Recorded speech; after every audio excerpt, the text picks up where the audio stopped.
morning, Sam. Morning, Ralph. Have a good day.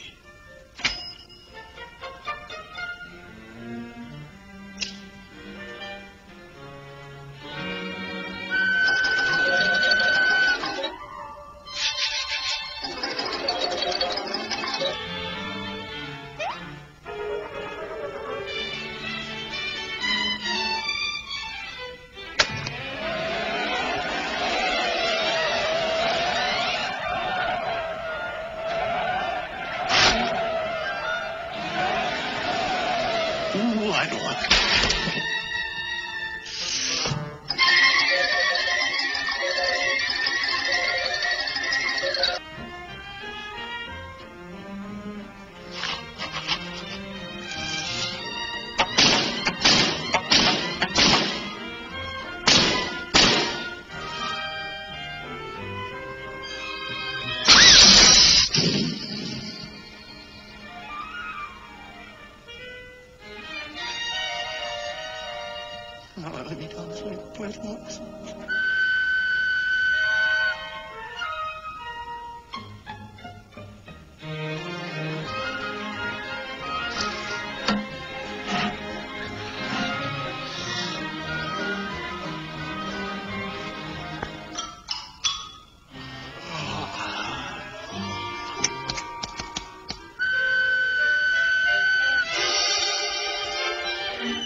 It's too close to quitting time, Ralph.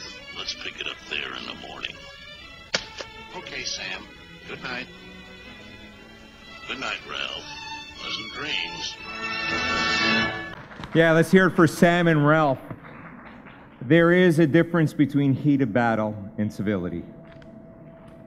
Welcome. This is our second in the 2012 Garage Series. For those that have not been here before, welcome. I hope you enjoy it. For those that have been here before, welcome back. These are similar words I used about a month ago. We had a wonderful program on the jury trial. And I just got the DVD, and I can tell you that it was an exceptional program, wonderful speakers, and I still get goosebumps when I hear Don McLeod's closing to the jury, or excerpt of his closing to the jury when he talks about reasonable doubt. For those that haven't heard it, it will be available on the Criminal Lawyers Association website. If you're a member, you get to see that, and then I'm going to lend a copy to the Ontario Crown Attorneys Association because I think it's a wonderful program and you get accreditation for the hours. There is no way that I could have put this together. It was an idea that was born from Enzo Rondinelli, myself, and Holly Chapman 3 years ago. We're in our third year. We've grown from 30 people to on some evenings to over 300 people. The idea is to promote civility, mentorship, and a wonderful atmosphere upon which everybody can get together and hear from practitioners and learn a little thing or two. In addition to Holly, Enzo, and myself. We have wonderful support tonight, as in the past 2 years. Samantha Sakuchi, who's a university student hoping to go to law school, has been wonderful in helping put the whole event together. I was cross-examining an individual probably for 3 hours today, or 2 hours today, and this wouldn't have happened without the strong support that I have from the people at my office. Over the period of time, I've also received incredible support from the Criminal Lawyers Association, from Norm Boxall, from Anthony Laycock, and from other members of the community. Our speakers have included, now we're in the 20 or 30s, including Austin Cooper, the Greenspan brothers, judges from all levels of court, Justice First, Justice Watt, and the list goes on and on and on. I think that one of the reasons why people do participate, aside from the wine, is because it's a great way to connect with the grassroots. Today, I am pleased also to include to that list the Ontario Crown Attorneys Association, who is putting this program on jointly with our Garage Series. None of this can happen without a tremendous amount of work, so I want to start by thanking Leisha Earle from the Crown Attorney's Office.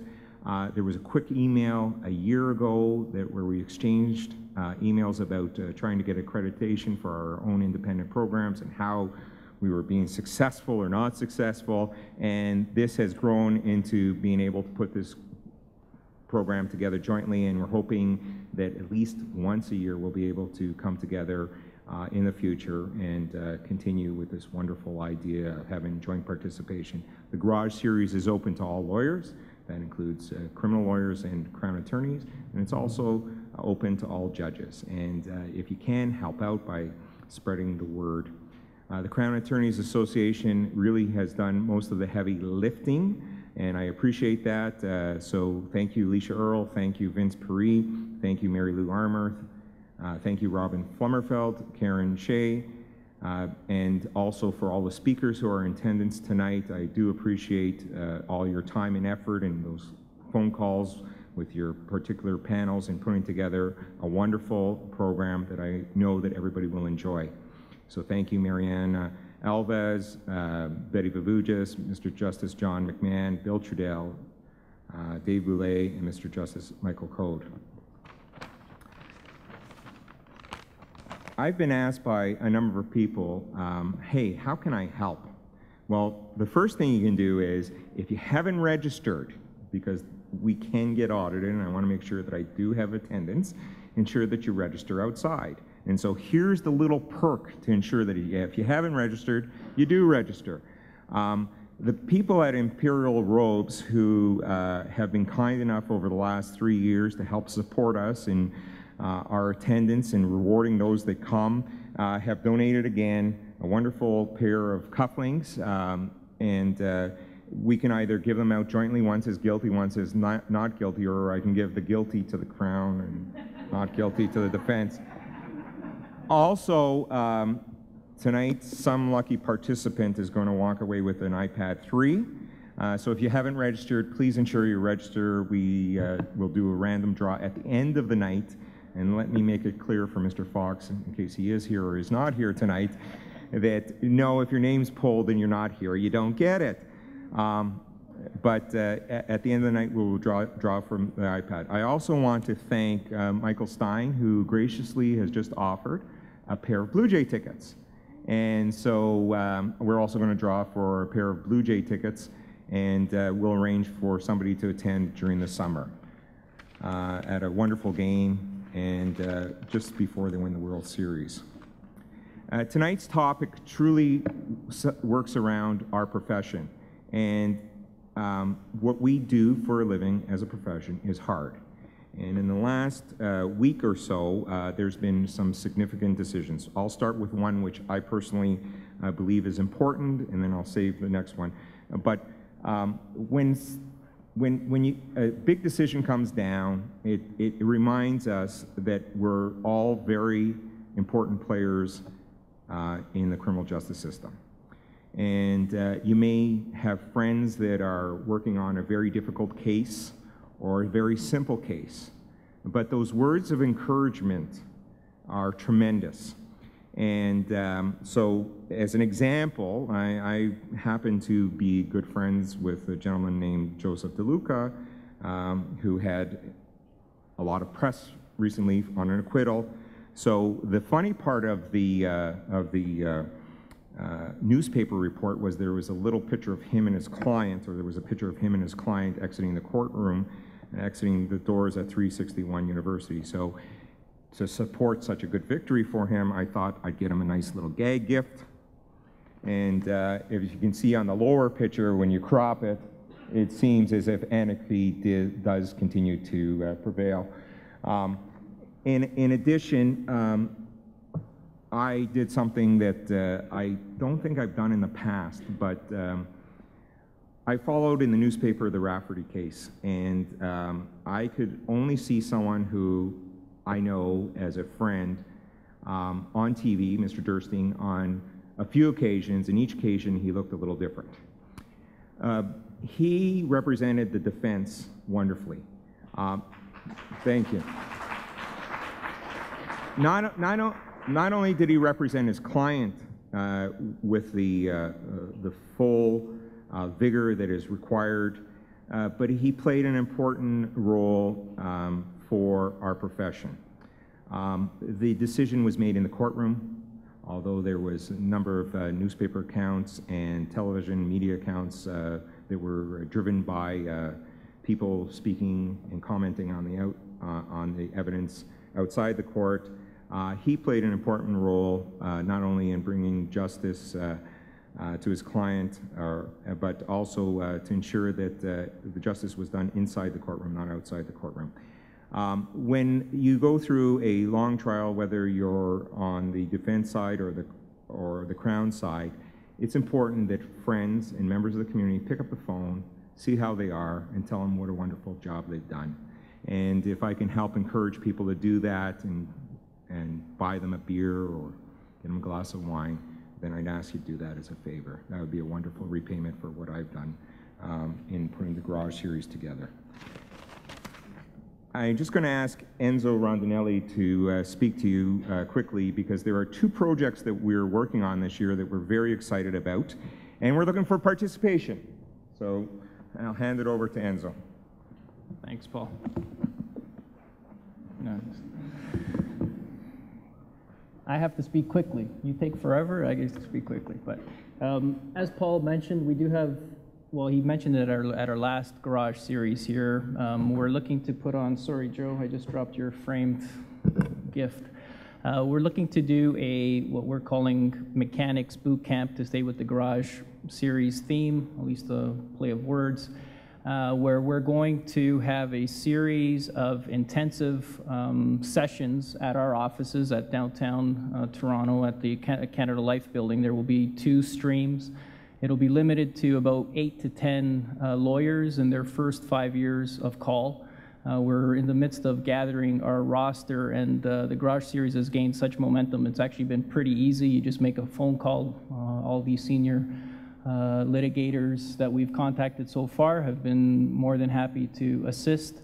There'll be 2 to 3 hour sessions. 5 weeks will be the program, and it'll focus on cross-examination. We're looking at cross-examination of child witnesses, expert witnesses, police witnesses, cross-examination in general, and maybe throw in a jury session if we can. So we've already had some lawyers email us and contact us that are interested. There's still some room, so I'm just putting the word out there again. Any of you that are in your first 5 years of call, if you're interested in participating, we're still nailing down the details. It will be in the fall, starting sometime in September.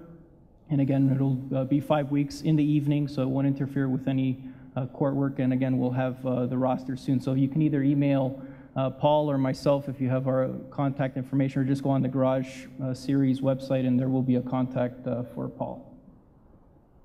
The other project that we're working on is we're trying to create a criminal law wiki. As part of our project for the summer is we're going to put together, and we have put together, it's in the initial stages, we've put together a number of topics that we want lawyers to write about. And the idea of our wiki will be initially a closed wiki, split into 4 parts, and we're hoping that it will grow within the first 6 months so that we can open it up to the public, to all lawyers, all criminal lawyers across Canada. However, the content will not open up to the public. One section is a simple section. We're going to try to centralize finally, for one time, each and every courthouse and each and every number in every courthouse across Ontario, and try to do that across Canada. The second section is we're going to work on is from the anatomy of a criminal file, from the first meeting with the client right up to the potential of an appeal, 10 or 15-minute video clip from senior counsel, and we'll need senior counsel to participate. We'll bring our little camera down to your office, and we'll put together a very quick clip on different areas, such as on appeal, on sentencing, on judicial pretrial, and I'm looking for help from senior crowns, senior defense counsel, and judges. We are also looking at having a repository for papers written by those either in their master's program or in their 3rd year of law school, that they can, if they haven't had it published, hey, publish it with us. And we will put it out there for the whole world to read, because there is some fantastic work done at the grassroots. And lastly, the section, which is the most difficult section to put together, will be in dealing with the substantive criminal law. And for example, we'll have sections about assault, or assault, aggravated assault, or assault bodily harm. And each of those sections will be broken down. We'll have a sample page. We're looking to create an initial referral source. We're not looking to replace any good, hard research that must be done in each and every criminal case.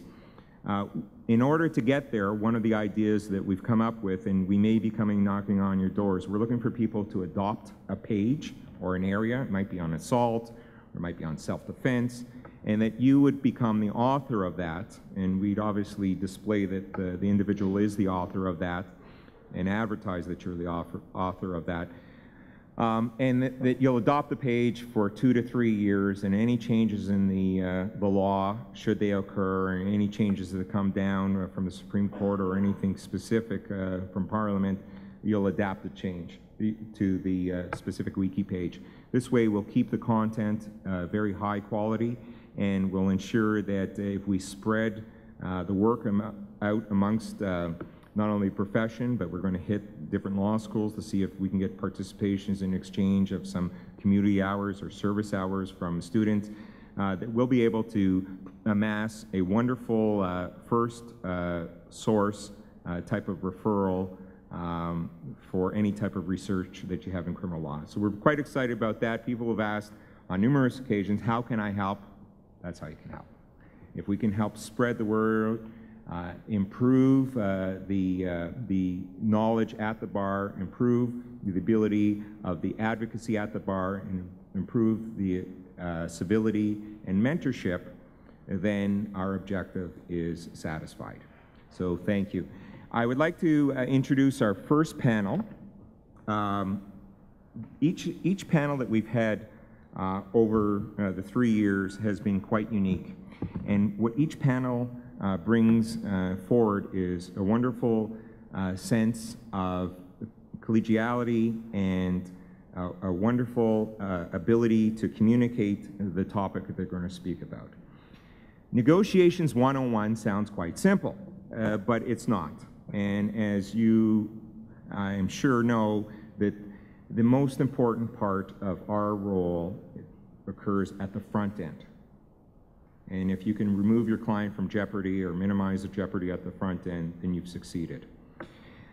You are going to hear from Mariana Alves, Betty Vavugis, and Mr. Justice John McMahon on this topic. As you know, Justice McMahon, prior to being appointed in 2004, I believe, could be 2006, but 2004, was a member of the Crown Attorney's Office, and for those that have been around that long will remember his various different roles. Betty Vavugis is someone who I've known. Well, she was Crown back at the Finch days, or when it used to be only one Finch, and is now a Crown in Scarborough. Is a very bright, fair, passionate Crown who, when I speak to her about any matter that I have, she allows and ensures that my client is always dealt with integrity, which is important. Also, Mariana Alves, who is the newest member of the bar of the three speakers, is someone who most recently I've asked for help from. So although generally young members of the bar turn and say, I have a client, can you give me a hand? And I'm able to sometimes give advice. And I hope that as part of trying to be a mentor, that everyone can participate at that level. But it's also wonderful when I can turn to someone who's put in such hard work and is so bright, and they can give me the answers. Anyways, I hope you enjoy the panel. Justice McMahon, Betty Vavugis, and Mariana Alves.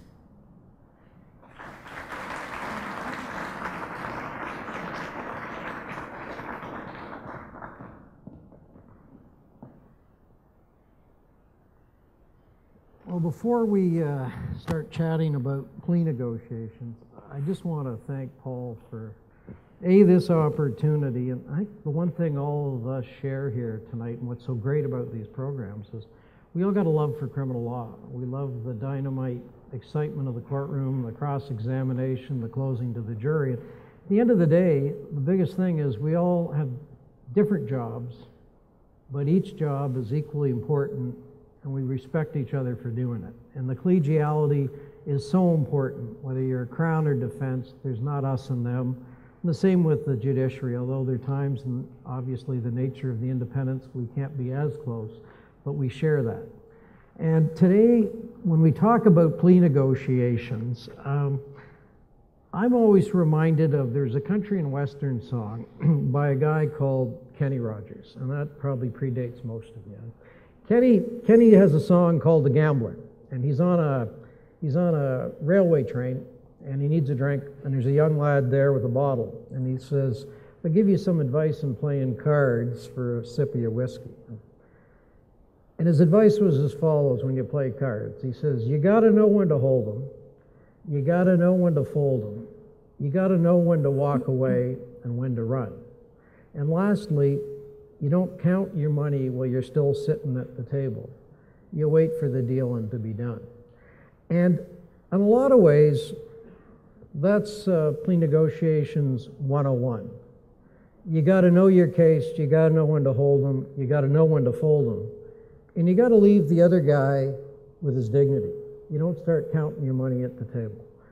And I think that's probably how I've always practiced it, and I sort of do a lot of the pretrial stuff on the long trials at 361. But for this, initially came up with 10 tips I came up with for things I've seen that work and things that don't, and then we got some questions after that. And so my 10 tips, for whatever it's worth, is follows. The first one is, you got to know your file and be prepared. You're doing a disservice to your client because it's an opportunity. Good defense lawyers should win about 50% of your trials. That's not 50% of your cases. A lot of your wins come by resolving cases that should be resolved at an early stage in the best interest of your client.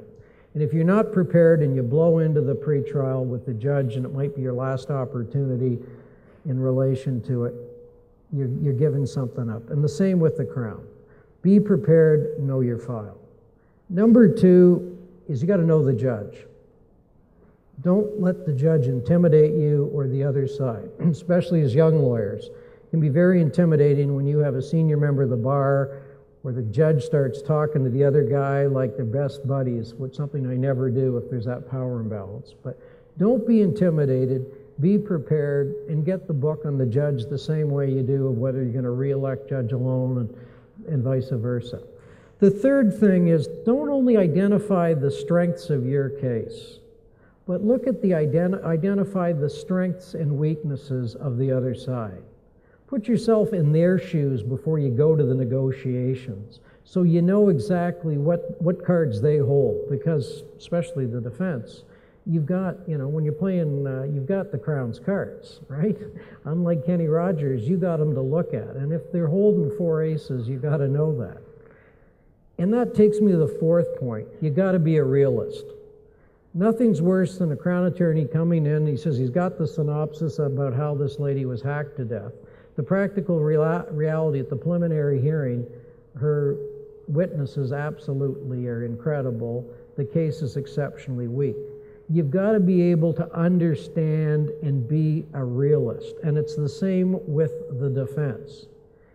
If you're not a realist and you come in with unrealistic expectations, it's not going to go anywhere and you'll lose your credibility with the court. So be a realist, look at what the other side has. The other thing that's important is when you're dealing with coming to some kind of creative solution, you got to understand the other side's constituents. You've got to understand that maybe he's got a problematic client, who's hung up on one minor thing. Or, the victim's family's there and the Crown has to deal with it, or the copper.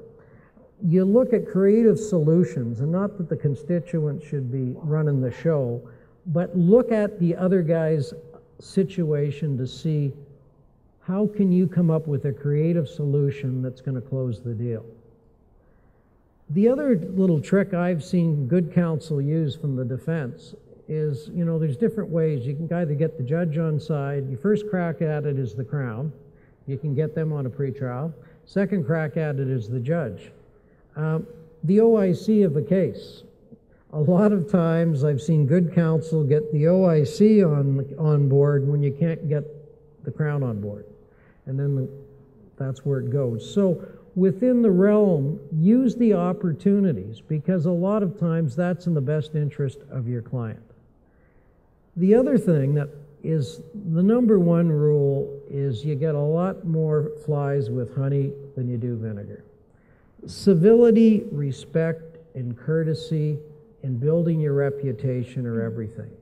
If you act like a jackass in a pretrial, the judge walks out, goes up to the lunchroom and says, "I had Miss O'Malley, and isn't she just a piece of work?" It doesn't help your case to be overly aggressive. I'm not suggesting anybody sell the farm at all. As Michael Code and his group are going to talk about, be civil, be respectful, and you'll get a lot more. And if the judge is being a PR or the counsel on the other side, kill them with kindness. There's no cost-benefit analysis in upping the heat. So being civil, being respectful and courteous to each other, you're going to do a lot better for your client, and if you're the Crown attorney, equally so. The last thing anybody wants to see from the judicial aspect of it is counsel that are being unrealistic and obnoxious. The other thing that's important is if you're looking for an exceptional creative solution, you got to come with an exceptional plan.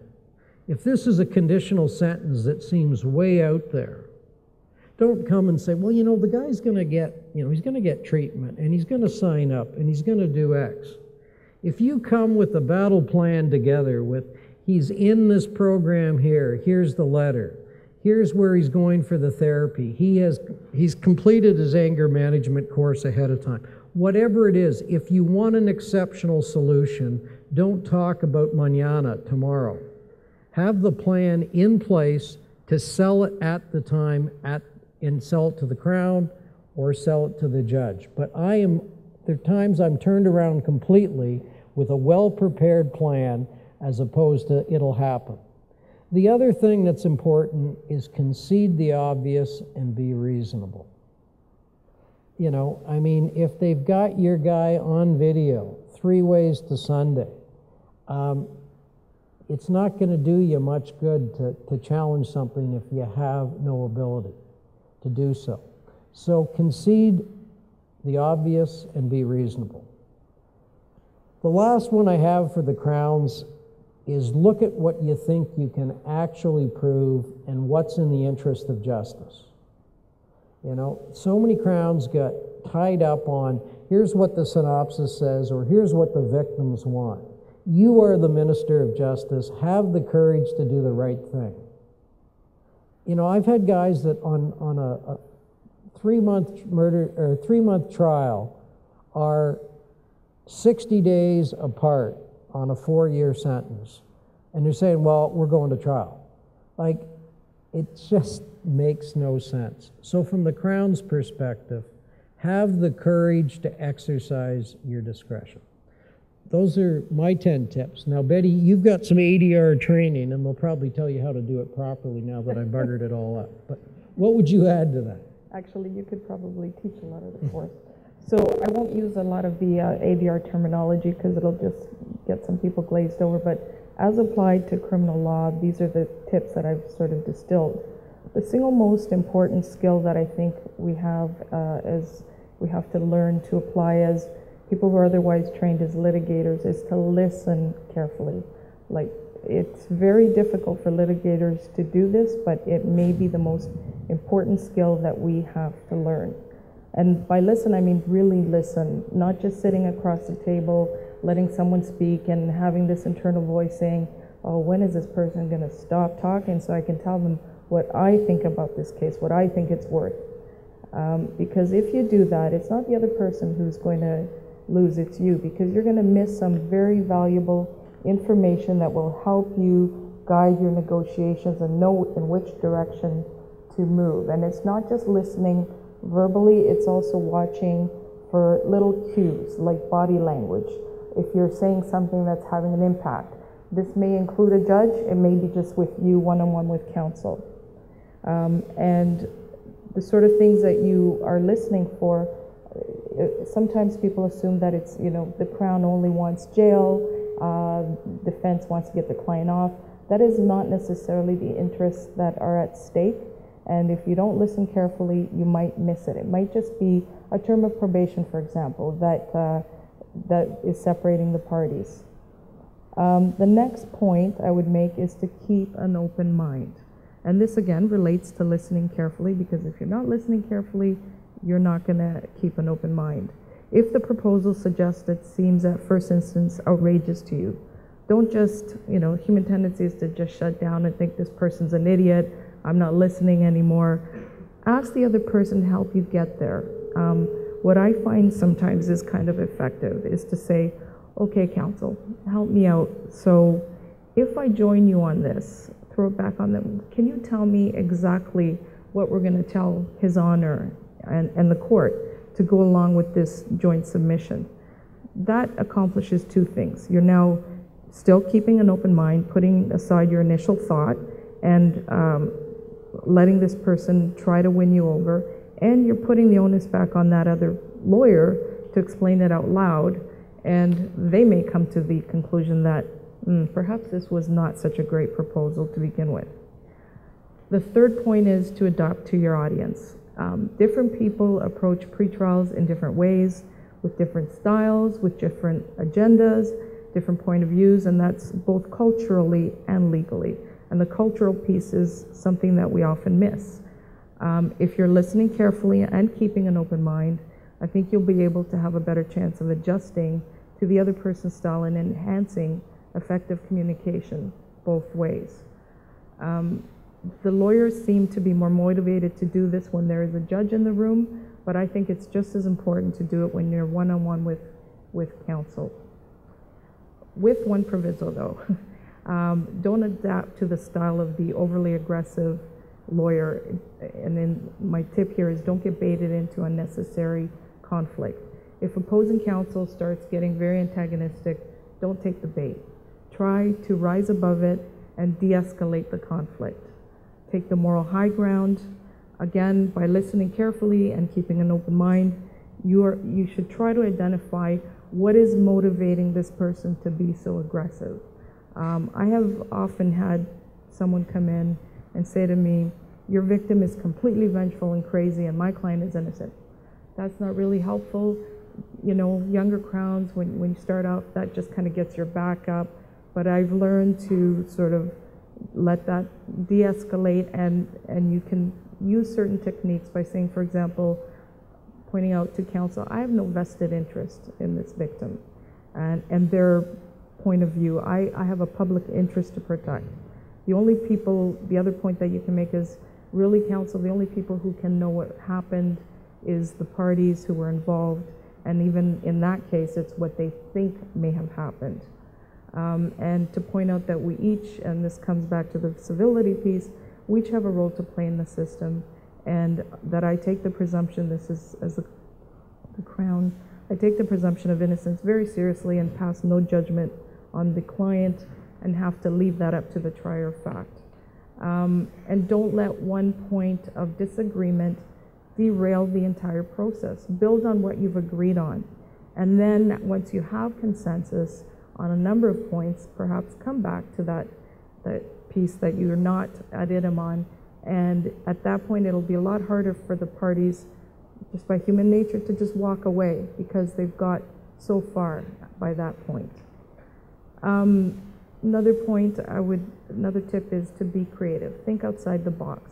It's not always, and I'm going to use an ADR term here, zero-sum game, but this is one that most people are familiar with. It doesn't mean that you have to lose something for me to gain something. We can sometimes expand the pie.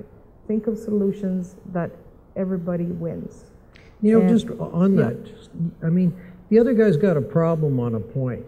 It's in your best interest sometimes to help him or her solve that problem on something that's going to work to get the resolution that's, from the Crown's point, in the interest of justice, from the accused point, you know, in the best interest of the accused.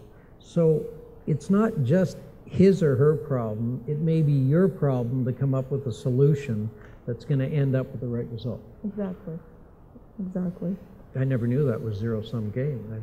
See, that's why I said you could be teaching a lot of this.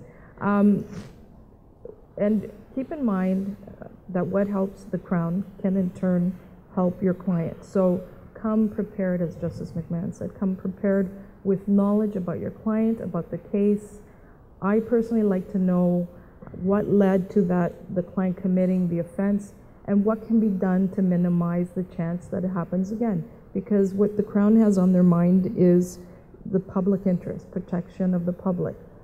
It's not all Crowns that just want to go at it from a punishment perspective. So if you can give that to them, you can help a Crown who wants to do the right thing, do the right thing. But, you know, we can't do it for you from the Crown's perspective. And if there's a lot of factors that go into the plea negotiations and the ultimate result, and if it's a joint submission, from my perspective, please make sure you put everything that you've told me on the record in front of the judge and assist the court, because if I take the time to write down all the points that defense counsel is making and why I'm taking that position, I will get maybe 1/10 of the work done.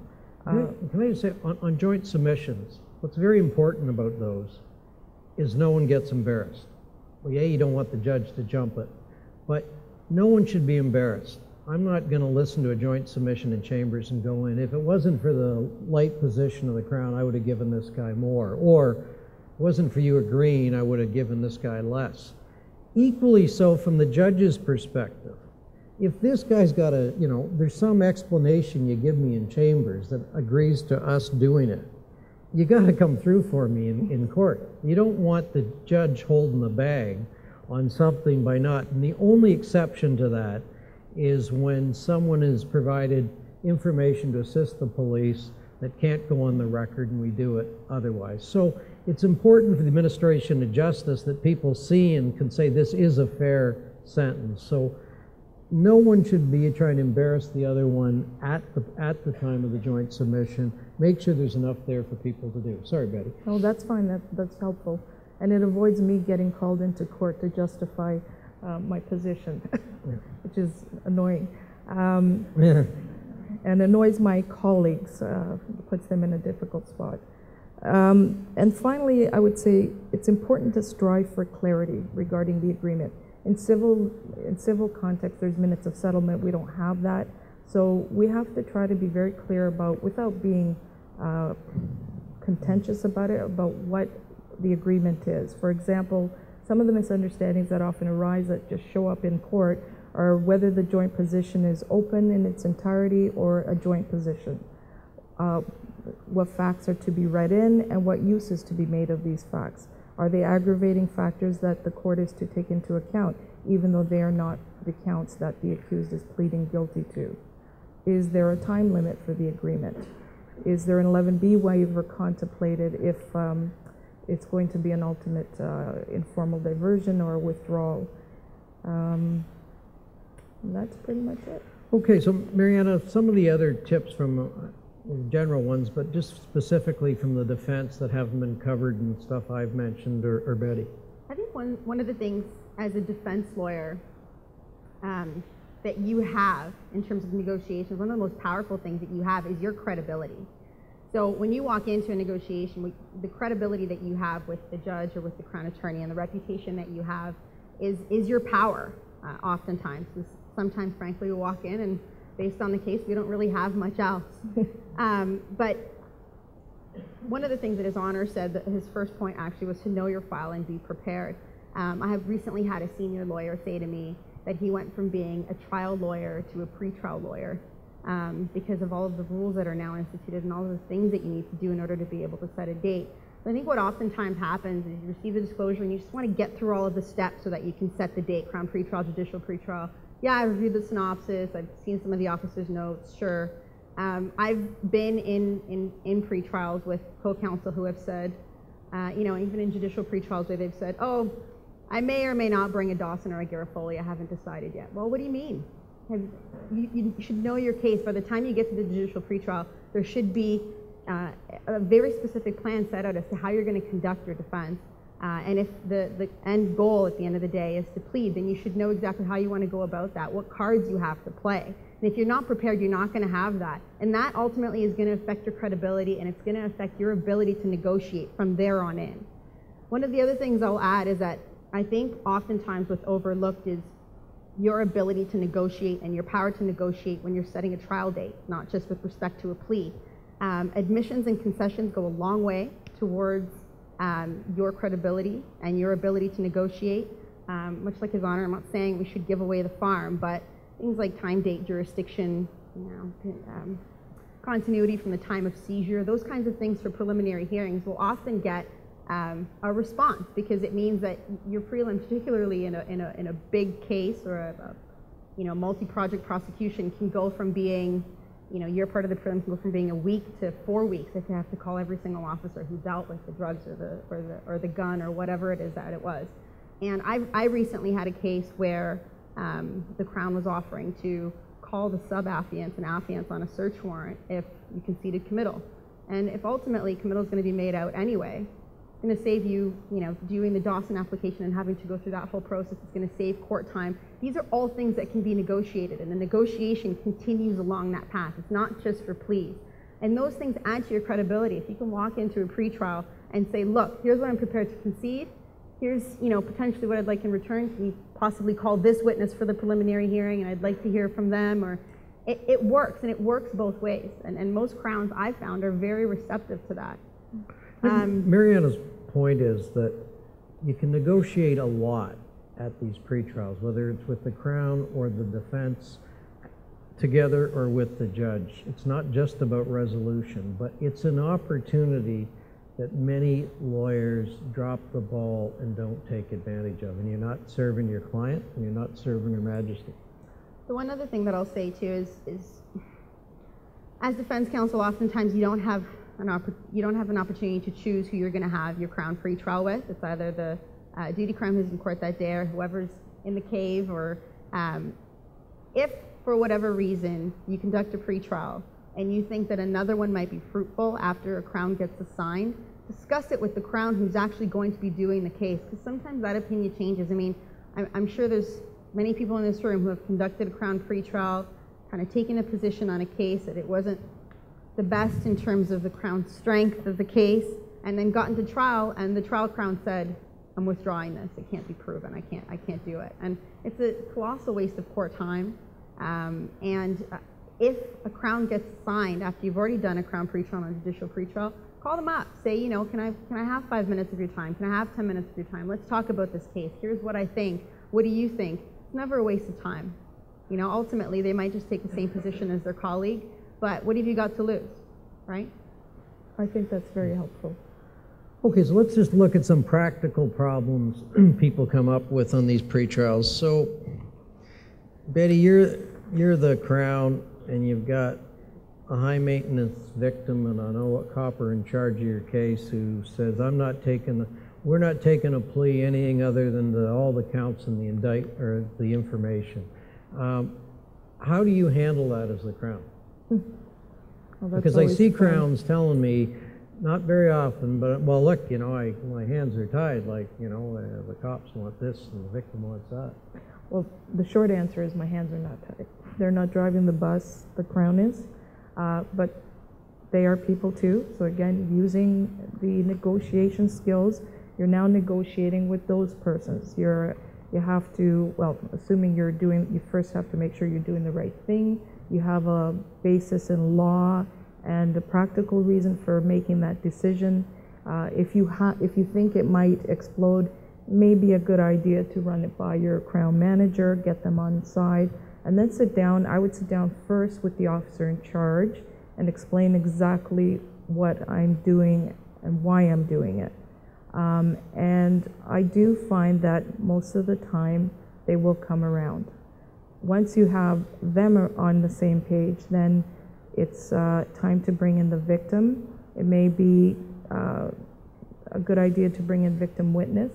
And if you're going to bring in victim witness, I would sit down with victim witness again with the OIC, explain what we're doing, what we want to accomplish at this meeting, and then again explain to the victim what we're doing and why we're doing it. And most people are reasonable at the end of the day, because it's some misconception that they have about the law or expectation about the court process. You know, their expectation of the victims is often based on TV, and once you point out to them that it's not going to be exactly like that, they turn around as well. But at the end of the day, it is the Crown's decision, and you know, I'm sure. I think the message has got to be for young Crowns in the audience is you try to get the victim on side. If it's the right thing to do and you can put the reasons on the record, you talk to whoever the Crown is in your jurisdiction, have the courage to do the right thing. That's why we have Crown attorneys. That's why they're the quasi-minister of justice in the courtroom. And nothing is worse than having a victim drive the bus. They're an important part of the process, absolutely. But do not let them hijack the process in those cases. Try to get them on side, but at the end of the day, if the right call is X, stand up and do the right thing.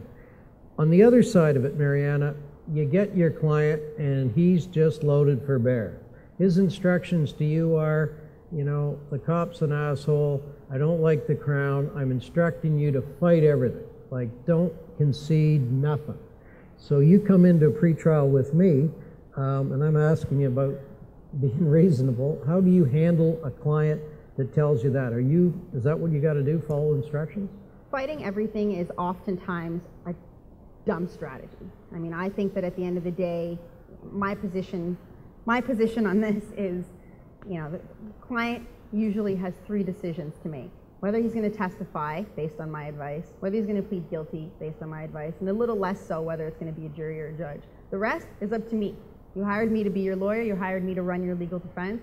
You're going to tell me all of those things, and we're going to talk about it, and you're going to make those decisions, but you're not going to tell me whether to admit it's Tuesday or not. Because ultimately, you hired me because I have the experience. I went to school for however many years so that I can properly defend you. So let me do that. And don't bar me from doing that. Give me the ability to have credibility with the judge, to have credibility with the Crown, to have credibility with the court, so that I can properly run your case. And I think the thing when you see that, Mariana's way of practicing is not only her way, but there's a guy that used to practice law in Ontario called G. Arthur Martin.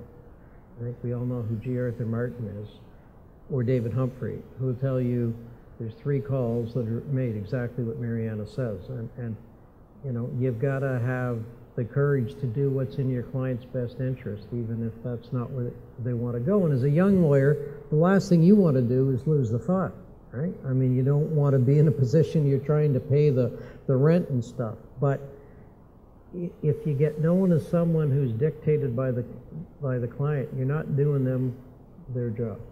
Anything else, Marianne? No, I mean, there are times where, despite your best speech, the client's going to say, I don't care, do it. You know, I want you to fight everything. I don't want you to concede anything. And you're going to be in that unfortunate position where you're going to be sitting in a judicial pretrial as Justice McMahon and saying, I can't admit that, sorry. And at the end and it happens. Yeah, and at the end of that trial, no one is penalized for having a trial and putting the Crown to the proof, but you're not going to get the mitigation of sentence you otherwise would. And Justice Humphrey, as he then was, would probably say you're paying an entertainment tax, but you're not paying an entertainment tax. You're just not getting, no, but I mean, if your client's unreasonable, practical reality is it's going to impact on the case. Okay, it's not going to go well with the jury. When they see you being unreasonable, if they pick up on that, it's not going to go well with the judge, and at the end of the day, the guy that's going to pay the price is going to be the accused. One of the things that happens, Mariana, because you've been at the bar about 5 years, but let's say you're a 2010 call, you find out on the other side of this file is one of the most senior members of the Crown's office, and you got some experienced judge who knows the Crown. How does that sort of power, or do you find there's a power imbalance, or how do you handle that when you're the brand new guy and the guy on the other side of the file knows the judge and thinks they're buddy-buddy? This still happens, and I'm 5 years. I think I still feel pretty junior, but it happens to me all the time. Even where I walk in and it's the judge is talking to the Crown and hey, how are your kids, and how's they know the wife by name, and just walk in and I'm nobody is what I feel like. But I think the only things that you can do is obviously be respectful and appreciate kind of what you're doing there. Try and learn from the experience as much as you can, and know your file.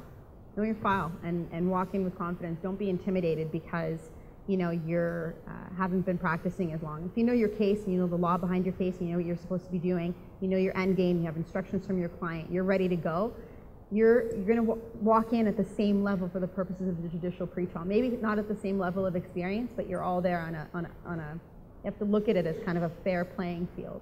And it's unfair of the judge, and I make a point of, if I have John Struthers before me and a brand new Crown attorney on the other side, I will be far less friendly in asking John about his cottage that he likes to go to and that because of the power imbalance, or vice versa. The judge shouldn't be doing that to keep the balance in relation to it. And just because whether you're 1 week at the bar or you've been there 30 years, you should be treating everybody with the same level of respect. Betty, from your perspective, I know you're senior your Crown, but you were junior at one time. I know I was, and you go up against guys that are, any advice? Same as Marianne, is not be intimidated, but often learn from them, like the senior members of the bar. Take the opportunity to learn from them. And good members of the bar on the other side of a file will respect you and treat you appropriately. They should. There are other people that are going to take advantage of you, and that's part of the problem too. But stand your ground, be prepared, be respectful. Don't let the power imbalance affect you doing what's in the best interest of either the Crown or the accused. Now, I talked briefly about the role of the OIC. Is there any strategy with the defense about what role the OIC should play in the plea discussions, Marianne? Absolutely. I mean, I happened to, when I articled at Pinkowski's, I had Liam O'Connor as my principal, and I will never forget how Liam would do a murder trial and have, win and win big sometimes even in a directed verdict, and afterwards the police officers would take him out for a beer. And it was always fascinating to me, but Liam has this incredible way of just, not only the jury whisperer, but he has an incredible way of getting the officer in charge on side, even if it's something that goes all the way to trial. In plea negotiations, it's so important. And you don't have to go and buddy-buddy and suck up or anything like that, but it's never a bad idea to, be respectful, appreciate that he's there to do his job as he or she is there to do their job as well. Introduce yourself, shake hands. I think it's also particularly important oftentimes to have them at your judicial pretrial, because if you have a position on a case and the Crown's not really on side, and the judge agrees with you, and the officer sees it, oftentimes they can nudge the Crown in a particular direction. So it's important. It's never a bad idea. And it's good advocacy, and I just did a pretrial this week with Dirk Durstein, and he was telling me about in that terrible case he did with Tory Stafford down in Woodstock or London. At the beginning of the prelim, he went over to Mr. Stafford, the poor young girl's dad, and shook his hand, explained what his role was, and provided his sympathies. And actually, the dad, when the jury was out, took Dirk out for a coffee. And I'm not saying everybody has to be buddy-buddy in anything, but there's an example of, and that's not going to happen in every case. There's some dads who wouldn't have done that. But that's just an example of showing how you can use, from the defense perspective, the officer in charge can be a real ally for you. Now, one of the things that's kind of tricky is there a time for my gambling analogy with Kenny Rogers, is there a time when at the pretrial the defense should take their cards and put them on the table, or meet with the Crown and put some cards on the table about, look, here's the problem with your case, or here's why, or here's my expert? Or, is there times to do that, Mariana? I think it's entirely based on your own discretion, and I think as time passes and people get more experience, you know when to do this and when not to do it. For example, you have to know what your end goal is, okay? So if ultimately it's a withdrawal and you have proof that, somehow the police lied and you have video or whatever, and it's 5 keys of Coke, and perhaps it might not be the best situation where you're going to show your cards. You're going to maybe hold off and wait for the trial and do what you need to do there. Having said that, I had a domestic situation once where my client was charged, and there was an altercation. My client, in her own defense, brought out a knife, and he got cut. And there was a very serious history behind it. In fact, there was a report from a CAS worker from several years before chronicling the abuse because my client had sought sole custody of her kids. So that was something that when I sat down and had a pretrial with the Crown, we had a discussion about it. I mean, the case ended up ending in a peace bond. The Crown took the position that that was the right result. But I had to sit down and kind of show my cards well in advance of actually going to trial. And it was a situation that kind of worked for me. And you have to know what your end goal is and whether showing your cards is going to give you realistically what you're after in terms of your goal. If it's not, if the charge is one of those charges that it's way too serious and the Crown's going to say, well, let me talk to my senior boss and see what they have to say, and you're pretty sure it's going to come back as we're not going to say the charges, we're going to go ahead and proceed because it's pretty serious, then that might be a good way for you, a good case where you would just hold on to your cards pretty tight. And so, Betty, let's say the defense is trusting of you, and yet they do show you their cards. Do you have any obligations, or how do you handle such disclosure? Do you go out and fix the holes in your case, or do you basically take it for what it is, and then you either have it or you don't? Well, that puts me in a tough spot, right? Because I can't undertake, unless I get from my Crown manager permission, not to use that information. What I find is helpful to know is what's mitigating in terms of what led to the offense, if the person wants to resolve it. It's a lot more difficult from the Crown's perspective, and I think that's where Marianne is right. It's a real strategy, and you better be pretty sure about how it's going to play out when you show your cards. See, when I was a Crown, I always took the view of, if you're going to tell me, and I'll look at it, and a lot of times I was convinced to pull the pin on charges because you had a good reason for me to do it. But if I couldn't, and I disagreed with you, I don't know, maybe I was just breaking all the Crown law policy stuff, but I just wouldn't use it, because I figured over time the credibility that people could come to you and say, look, here's what I got, and if it makes a difference, I mean, nothing to obstruct justice, but it's, you get it on that basis. So there are cases that sometimes, and I mean, if you look at the case of senior Richard Peck from British Columbia was prosecuting the former AG Michael Bryant, okay, on very serious charges, the former Attorney General of the kid that got killed on the bike. Marie Henein had the balls to, which is kind of odd when you think of it that way. In any event, she had the strength and courage to lay her cards on the table to a senior member of the bar that acted as the, and then he had the courage to do the right thing based on the evidence there wasn't a reasonable prospect of conviction. If she held back that, and I mean, it could have gone on for months, a preliminary hearing, maybe a trial, maybe a year trial, and maybe that would have been the right thing to do, but there's an example of the courage to lay your cards on the table in the right situation. So, right.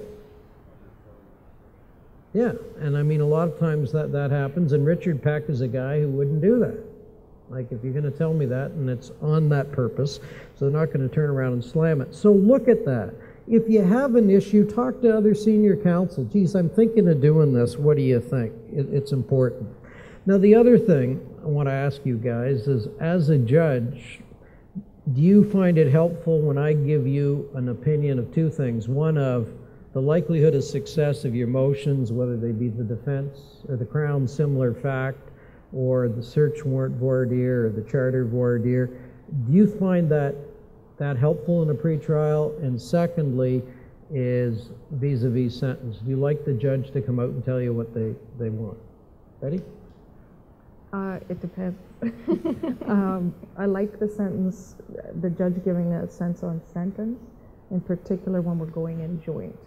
I wish we had a different system where the judge was more active, and that was sort of part of our practice direction. But the problem is, as a Crown, if we're not going in joint, and you've told me that you're really going in low, then it puts me in the really difficult position of having to say, Your Honor, I don't want you to hear this plea.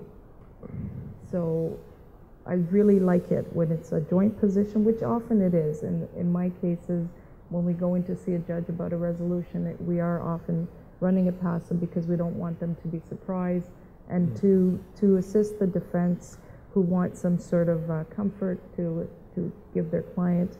But if we aren't joint, then I find that very awkward. I don't share the view. I think that a real judicial pretrial is one where you actually use the experience of the judge. Otherwise, I'm just conducting another Crown pretrial with the judge present. I want to know what the views are on the potential success of my motions, of sentence, all of those things, as long as you don't write them down. No, I mean, I in every pretrial I do, I really go into the pretrial motions, and I'll tell Ms. Favujis, your chances of the similar fact are like slim to none, if I think that, or she has a good shot. Or on the charter, like, what is the 10B problem? And they look at you, well, it's a 10B. No, I know the section. Like, is it an informational? Is it implementational? Like, you guys did the prelim, I didn't. What's the issue? Well, I haven't really thought of it, Your Honor. Well, you got to be able to articulate it, and I provide that. Now, it obviously doesn't go down on paper, because if you're going to bring it, you're going to bring it. It's just one guy's opinion. But I think it is helpful, at least I always found it helpful, if you have a judge that you have some confidence in, and you may, probably not me, but other guys in our court, telling you that, look, I don't think my chances are X, or I think a sentence of Y, or I think this is a manslaughter, or I think this is a common assault, not an aggravated assault. I think that helps people with their clients, with the coppers, with the victim, and not that anybody's bound by it, but if you have a senior member of the bench saying, you've run this by me and I don't think it's going to float, smart lawyers might want to think that one over. And I think that's part of our role, and that's why you have to be prepared, because when I do a pretrial, I read everything I got. And I want to know what your charter is, and I want to know why the similar fact or the discreditable conduct of this guy or the ante-mortem statement should go in. I want to know why, So I don't want to waste our court time on doing motions that don't have a chance in hell either way of getting there. Okay, we're almost done. Crown makes an offer that's just too good to be true. It's obvious the Crown doesn't have your guy's criminal record, Mariana, or at least, I shouldn't say doesn't have it, it just doesn't have an updated version in the last 2 years. And your guys, you know, not that, I know you only represent the innocent guys, but this guy's probably been wrongfully convicted about 6 serious things that aren't on the sheet.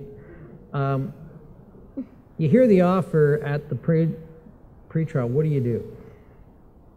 It's such a tough spot to be in because, you know, your credibility is at stake, and honesty really is the best policy, but you are there to protect your client's rights. So it is not your place to sit down and say, well, I don't know if you want to give me that because, you know, he has 4 other priors for the exact same offense. That is not a good idea. Having said that, if you're asked directly about your client's criminal record, not wise to lie. So I have actually been in the position in the past where I've either been asked in court or in a judicial pretrial or a Crown pretrial, you tell me about your client's record, and I've had to say, I can't really comment on that. No, I mean, you can't and I can't do it any other way because my clients, you know, instructed me a certain way, and I can't do it. So I think in most cases, particularly with Crowns, they'll say, I know what that means, I'm going to go pull the record. But that's about all you can do because you can't lie, and ultimately, you know, your reputation is worth everything, and it is not worth it to turn around and say, oh, no, he doesn't have a record. Even if, you know, the Crown's never going to find out that you know. I mean, really, is that something that you want to risk your reputation on? If ultimately it can just go and be pulled from case management or from wherever it is that these magical forms come from. Yeah, the judge should never be asking the accused lawyer whether the guy has a sheet. Sometimes on pretrials, if the Crown says, look, I'm going to just run the guy, I got a copper, he's going to run the guy today to see what his sheet is, I may say to the guy, okay, well, we can wait till the sheet comes back or whatever. I mean, if they know what it's going to be and guys want to volunteer it, but that shouldn't be happening. But whatever you do, I mean, never give up your client. But on the other hand, never misrepresent something knowingly to the court. As people have said, it takes you your whole career to build your reputation. It takes 5 minutes of sharp practice to ruin it. Because just like you guys talk about us, we talk about you guys. And we talk about Crowns that exercise great discretion and have the courage to do things. Or if the Crown does some sharp practice, it's across 361 like wildfire. If you don't put a case before the court that's against you on an issue that's kind of obvious, that goes like wildfire. So defend your client, do it ethically and appropriately, don't mislead, and don't have sharp practice. Okay, the last one before we turn things over to Michael Code's team is you come into a pretrial and the lawyer on the other side is rude, dismissive. Can any good come out of like 40 miles of bad road with this guy over the next hour, or how do you handle it? I don't know. Betty? Actually, I take that as a challenge. I'd like to turn that person into a friend. You find out some of my. Well, that's kind of. There you go. Nice work. You know, like someone who comes in like that. So if you turn them around, they're going to be your best friend. That's my point of view. You rise to the challenge. I want to run away. You know, the benefit of being on this side is that there's, you know, unless that particular Crown is assigned to your case and you're exiled to that position or that attitude, then oftentimes, you know, there's no reason why you can't have another pretrial. Thanks for doing this pretrial with me, and all of a sudden something comes up and you're going to schedule a telephone pretrial and see if you have better luck next time. Or schedule a judicial pretrial, because oftentimes if that person is being that awful, then when you sit down with the judge, that person will have a reputation for having that, and the judge will oftentimes, hopefully, try to intervene and help you out. But it does happen, and I'm not of the making friends variety in that kind of situation. I will run away. I think I just used, when I was practicing, I'd use it as an opportunity.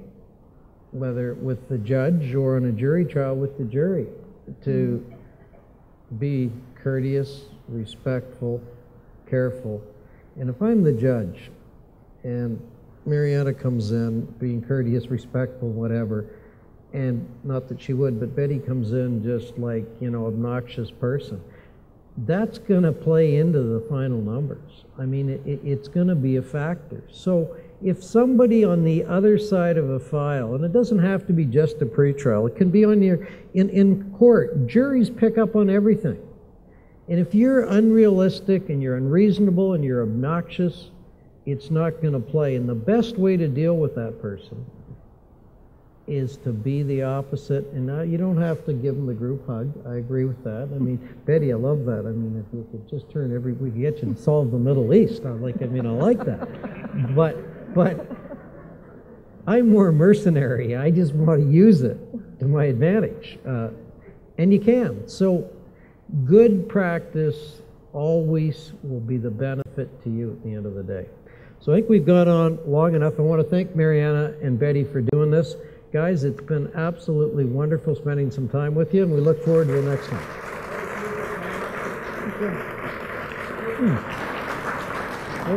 On our low budget, we do want to give some token of our gratitude. We did start in a garage. We were standing on the back of a pickup giving speeches. For you, Justice McMahon, a 1969 Pontiac GTO judge. There you go. Well, thank you very much. Paul, thank you very much. That was great. That was just wonderful. For Betty, an American classic, Chevy Bel Air. Oh, thank you. My son will love that.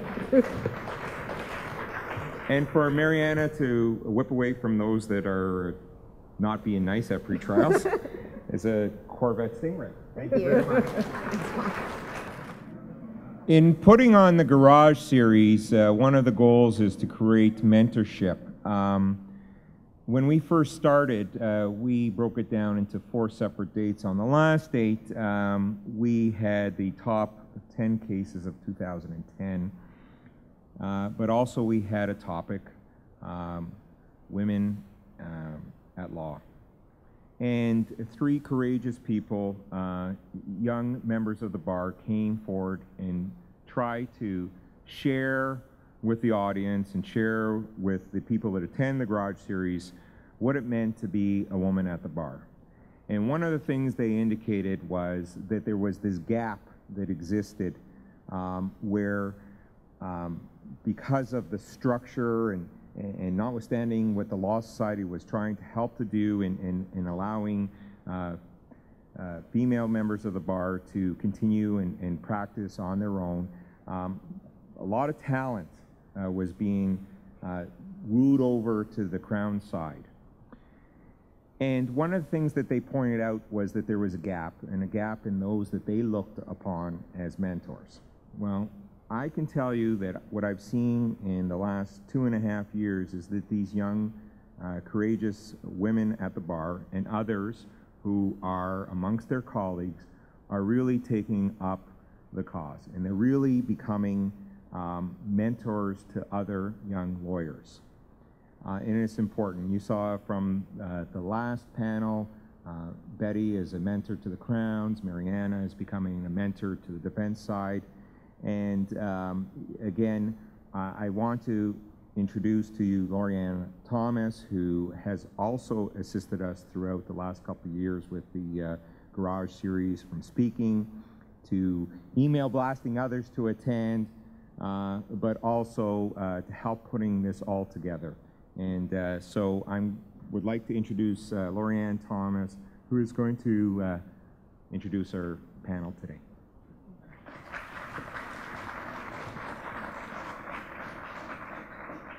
Thank you. I just want to, on behalf of some of the young lawyers, and just put out my thanks to Paul and to Enzo and also to Holly for putting on this. I mean, it started quite small. There was about 10 people in literally a garage, and it was to give mentorship and learning opportunities to lawyers under 5 years. And I think that not only has it expanded our knowledge, but it's also expanded in groups, and certainly is something we share. And I think seeing the different levels of the bar that are here today, I think speaks to that. And And I know from both young to more senior council that it's certainly been helpful. So I do want to thank them for everything they've done and for continuing on the series with the efforts, with the assistance of the Criminal Lawyers Association. And from now I'll start to introduce my group, and I'm going to start to introduce them just from my side going forward. We have first here is Dave Boulay, and he's a Deputy Crown at Old City Hall. He was called in 1996. He started off actually as duty counsel and then joined the Crown's office in 1997. Next to him is Justice Michael Code, who's with the Toronto Superior Court, has been there since 2009 when he was appointed. Prior to that, he graduated in 1976. He's been practicing criminal law for about 35 years. He's been both with the criminal defense bar as well as the Crown's office, and he's taught at U of T as a professor.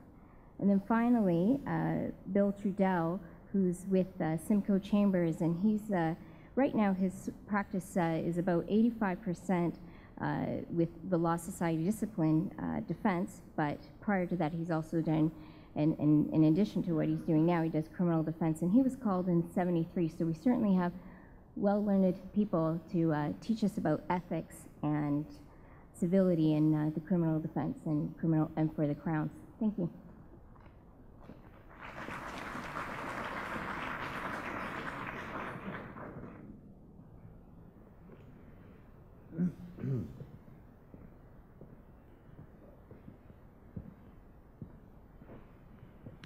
So thank you very much for the introduction. I'm going to lead off here, and as an old lawyer, I'm more comfortable on my feet, as those of you who've had to appear in front of me know I'm not very comfortable being a judge and keeping my mouth shut.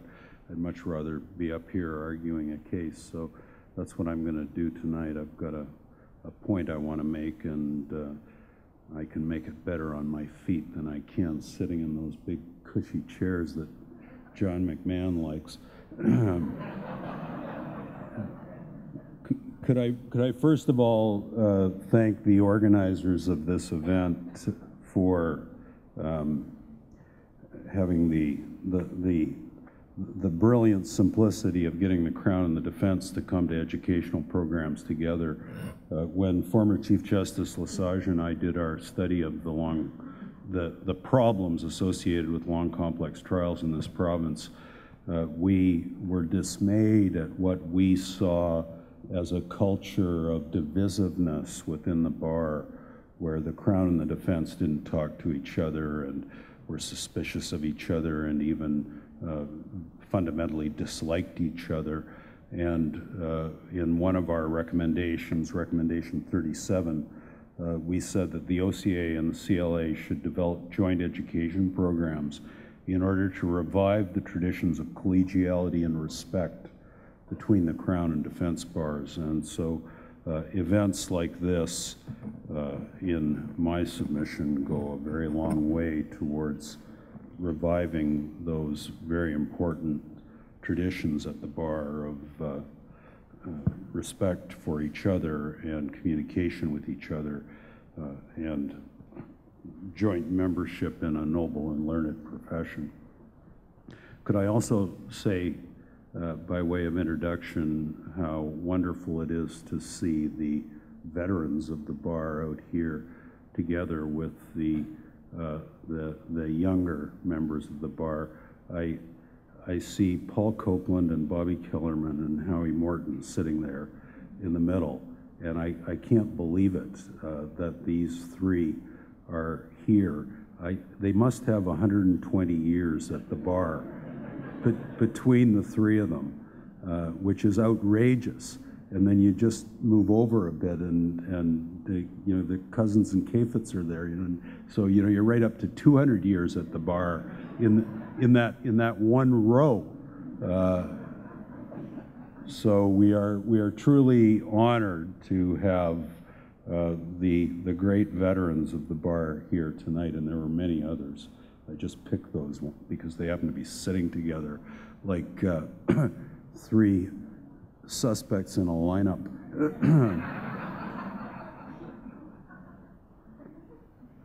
The argument I want to take on tonight is been floated around lately, I think mainly because of the prosecution of Joe Groya before the Law Society. And of course, I'm not going to comment on that case since I have a profound conflict of interest, having been the lawyer who argued Felderhoff against Joe.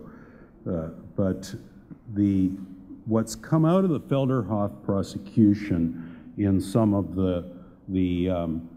let's say the argument of the defense case in the media is this idea that the promotion and the enforcement of standards of civility and professionalism at the bar is somehow going to stifle vigorous advocacy.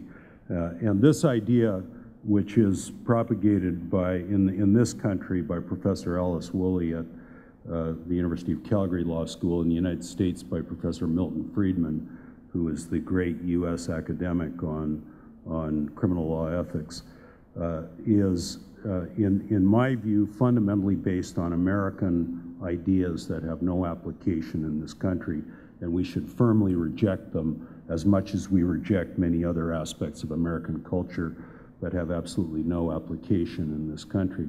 The two core premises of Professor Friedman's argument, which has been adopted by Professor Woolley and by Eddie Greenspan in this country, is that, number one, codes of ethics that enforce civility and professionalism are in opposition to the duty of loyalty to the client and the duty of fierce partisan loyalty and advocacy on behalf of the client, that these competing forces of civility and professionalism on the one hand and loyalty and zealous advocacy on the other hand are fundamentally in opposition. You cannot have one without the other, that you got to pick your ethical duty. And Professor Friedman and Eddie are very clear that they pick the duty of loyalty and zealous advocacy as being more important than the duty of civility and professionalism.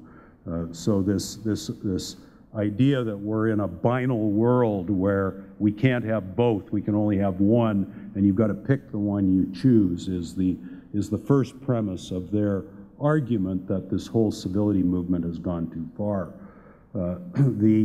The second premise of their argument is that whatever this idea of civility and professionalism is, it's so vague and ill-defined that it becomes a recipe for overly broad stifling of the creativity of the bar, and they resort to extravagant examples of what the Americans mean by civility, and you get these stories and cases, American cases, trotted out where lawyers have been condemned for exploiting the mistakes of their opponents. When an opponent, and it's often in the civil context, these examples come up where an opponent misses a limitation period, or an opponent makes some error in civil procedure, which you then exploit because it's in the interest of your client and your duty is to your client.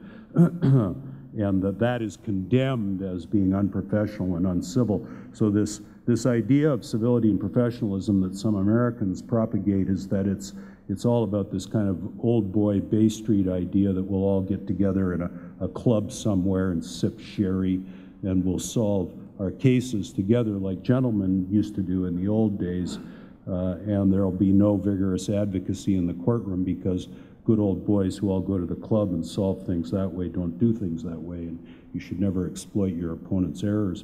And so you get these vague, woolly ideas about what civility and professionalism means, which is basically that you can't defend your client's best interests because that would be unprofessional to do anything that helped your client if it embarrassed an opponent by exposing your opponent's mistakes. My own view is that we don't have either of these two problems in Canada.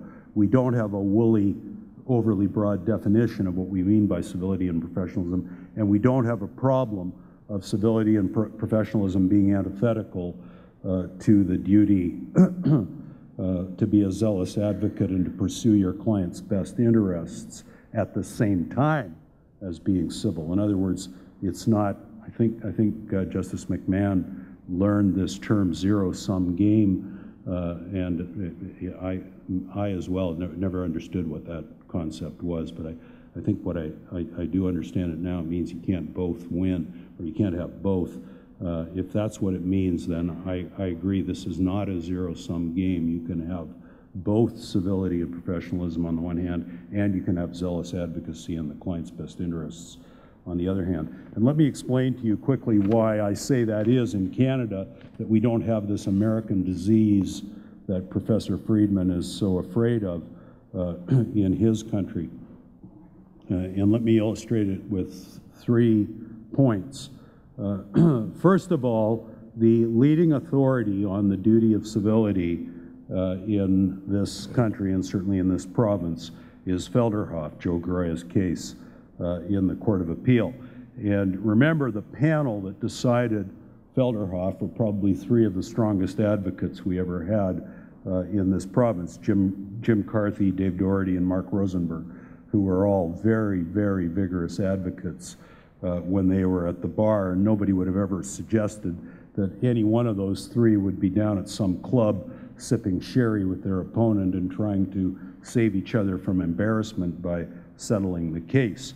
They were all vigorous advocates and fought hard for their clients. And what they mean by civility and professionalism is nothing that is antithetical to the duty of loyalty to the client. And let me just read you 2 short passages from the Felderhoff judgment at paragraphs 83 and 84.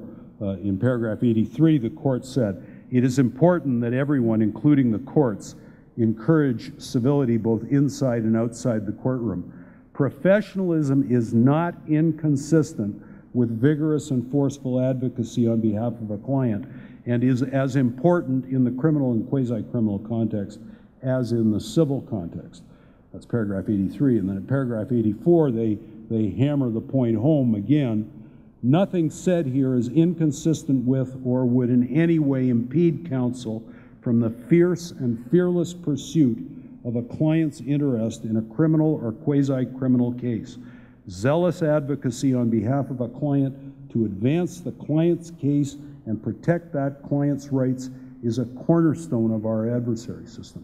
So if Eddie and Joe and whoever else throws up, Professor Woolley throws out this canard that civility and professionalism is inconsistent with the duty of loyalty and zealous advocacy towards the client, that is clearly not what the Court of Appeal thinks in the leading decision in this country, that whatever it is we mean by civility and professionalism, it must be harmonious and work together with the duty of zealous advocacy to protect the client's best interests.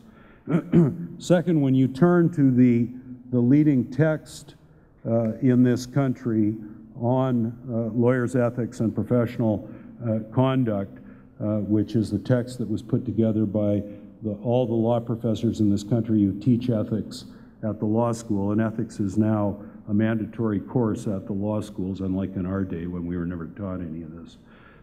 But nowadays, the students are taught ethics. And if you look at Chapter 8 of the text, Lawyers' Ethics and Professional Regulation, which is essentially the law school casebook on this topic, under the heading, The Ethical Duties of Officers of the Court, you'll see that what that text does is it takes this fuzzy idea, this ill-defined idea of civility and professionalism, and gives it real precision, and acknowledges at the outset of that chapter that there is a problem, a potential problem of lack of precision here, that this whole idea of civility and professionalism can be very ill-defined and loosely understood the way the Americans have misinterpreted it in a number of cases. And so let me just quickly read you a couple of sections from Chapter 8 of the text, Lawyers' Ethics and Professional Regulation, which is the Canadian book on the topic, unlike Professor Friedman's book. Both parties to a criminal proceeding, when represented by Crown Counsel and Defense Counsel, are constrained from engaging in certain forms of highly adversarial behavior. This is because both counsel are officers of the court. And all these duties that we're talking about, that I'm going to come to, there's 5 of them that the text uses to illustrate what we mean by civility and professionalism in this country, emerge out of the common law. They emerge out of this ideal that we are all officers of the court. Yes, we're Crown Counsel and Defense Counsel, but over and above that, the overarching duty is to the court because we are all officers of the court. You're sworn in as an officer of the court when you're called to the bar. The high standards of conduct imposed on both the Crown and the defense by virtue of their status as officers of the court all tend to revolve around one particularly broad but poorly defined ideal to the effect that the purpose of court proceedings is to seek justice and truth. And there's a long quote from that old Irish High Court chestnut, O'Connell, which was an old sedition case in the 19th century, but one of the original authorities that started to try to develop this idea of what it means to be an officer of the court. It is perhaps not surprising in light of pronouncements like those set out above in O'Connell that counsel's duties as an officer of the court are poorly understood. The duty of loyalty to the client is straightforward and easily applied. Boys get this. It's one of those straight-ahead duties. You know, I'm here on behalf of my client. I'm representing my client. My client says no. I say no. We're going straight ahead. The duties of officers of the court are more subtle and complex. Girls tend to understand them better because they require some peripheral vision. They require some complexity and a little bit of nuanced balancing that boys aren't as good at.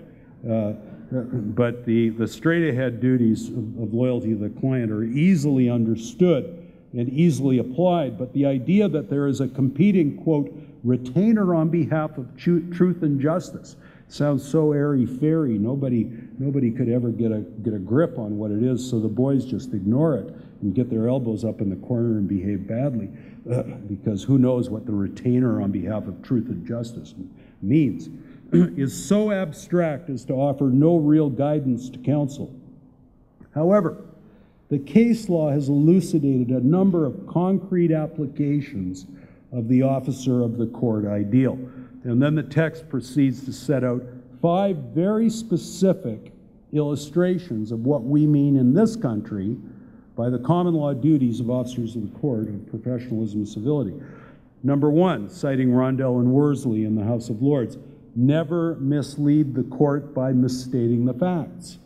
Number 2, also in Rondell and Worsley, never mislead the court by withholding authorities that are on point and that are against you. Number 3, citing the Australian High Court decision in Generelli and Wraith, never hold a ground of appeal up your sleeve by failing to advise the court that they've made an error. You can't remain silent in the face of an error that's prejudicing your client in order to save it as a ground of appeal because you know the case is going south. It's always been a duty of officers of the court to stand up and object when the judge is making a mistake, and don't hold back your grounds of appeal for a later time. Number 4, and here's a very important one, citing Justice Rosenberg in Regina versus Samra, significant murder prosecution in this province about 15 years ago. Never make frivolous arguments. It is not your duty to stand up and make an argument simply because your client says so. And in the previous panel, if my client is telling me to do something that I know has no merit to it whatsoever, your duty is to tell your client you're not going to do it. And if your client insists on you doing something that you know has no merit, it's your job to invite your client to discharge you because you're not going to do it. Your duty as an officer of the court is to refuse to make frivolous arguments. And Justice Rosenberg is very clear about that in Samra, that there's an erroneous premise underlying the appellant's submissions in this case. The defense counsel is but a mouthpiece for his client. His argument must be that counsel is bound to make submissions, no matter how foolish or ill-advised or contrary to established legal principle and doctrine, provided that is what the client desires. So the duty not to make frivolous arguments, not to make unfounded arguments that have no realistic chance of success is the fourth one. And the fifth and last one is the Felderhoff one, and this is really the core of civility, and that is the duty not to make unfounded attacks or irrelevant attacks on the integrity or good faith of your opponent. And the way Justice Rosenberg put it in Felderhoff is, he said, unfair and demeaning comments by counsel in the course of submissions to a court do not simply impact on other counsel. Such conduct diminishes the public's respect for the court and for the administration of criminal justice, and thereby undermines the legitimacy of the results of the adjudication. It is a very serious matter to make allegations of improper motives or bad faith against any counsel. Such allegations must only be made where there is some foundation for them, and they are not to be made simply as part of the normal discourse in submissions over the admissibility of evidence or the conduct of the trial. To persist in making these submissions does not simply hurt the feelings of a thin-skinned opponent. These types of submissions are disruptive to the orderly running of the trial. They sidetrack the prosecutor and the trial judge from the real issues in the trial. And if I could give you an illustration of that from my own experience, the veterans here in the audience will remember that when I was a young lawyer, I don't think I was particularly civil. I was a very aggressive lawyer. I was determinedly in my client's corner, and I thought there was nothing wrong with baiting the Crown and attacking the Crown at every opportunity. Nobody had taught me anything about civility. There was nothing taught about it in law schools. The profession didn't teach anything about it. And I can remember in the Rowbottom retrial, after the Court of Appeal had set aside the convictions in order to retrial, the court assigned the judge, probably the best judge in the High Court in those days, Pat Galligan, to do the retrial because they knew he wouldn't screw it up. I was constantly on the attack with the Crown during the Rowbottom retrial. Every opportunity I was sticking the knife in, I was needling the Crown, I was criticizing the Crown this and the Crown that, and it was, you know, your classic stupid, mindless, uncivil argument. And Pat Galligan would have none of it. The minute I started turning to the Crown and making some comment about the Crown's decision or the Crown's conduct, which was completely irrelevant and unnecessary, Galligan would stop me and he'd say, Mr. Code, I don't need to hear your opinions about Crown Counsel. I frankly don't care about your opinions about Crown Counsel. They're irrelevant, they're unnecessary. Make your point and take out of it all this acidity about the Crown's conduct.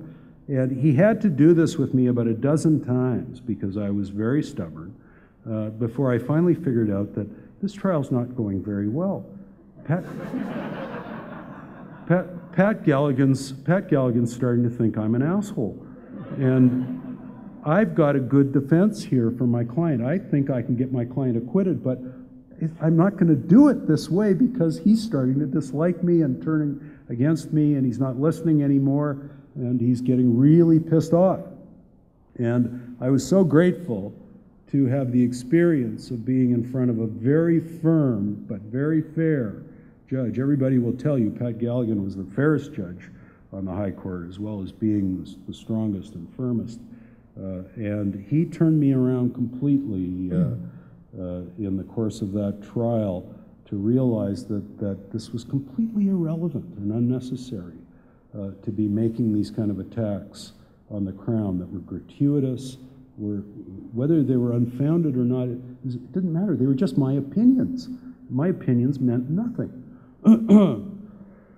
So the point I'm trying to make here is that the Canadian jurisprudence and the Canadian teaching and commentary on this subject is very precise, that what we mean by the duty of civility and the duty of professionalism is not this vague, airy-fairy, old boy idea of going to the club and settling everything.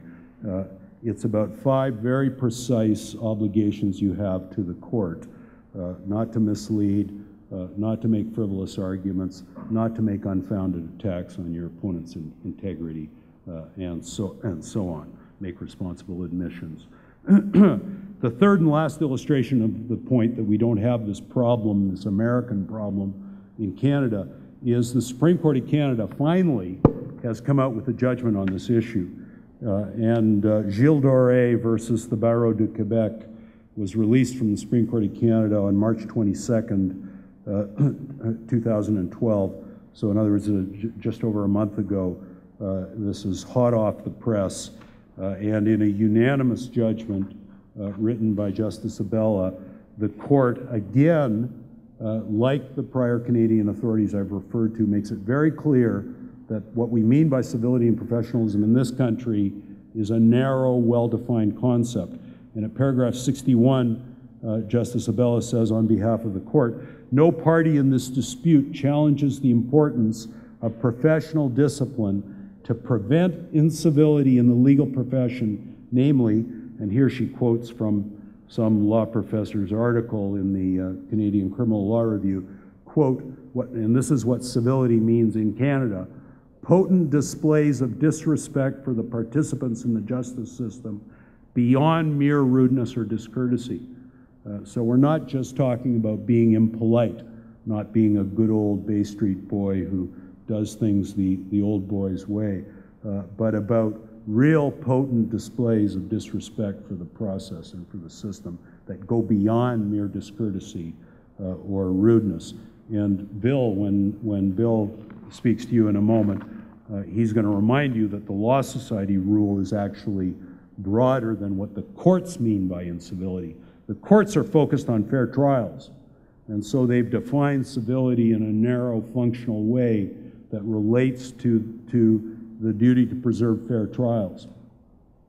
So in my submission, we do not have this problem in Canada that the Americans have, that the duty of civility and professionalism is somehow at odds with the duty of zealous advocacy on behalf of the client and the duty to protect the client's best interests.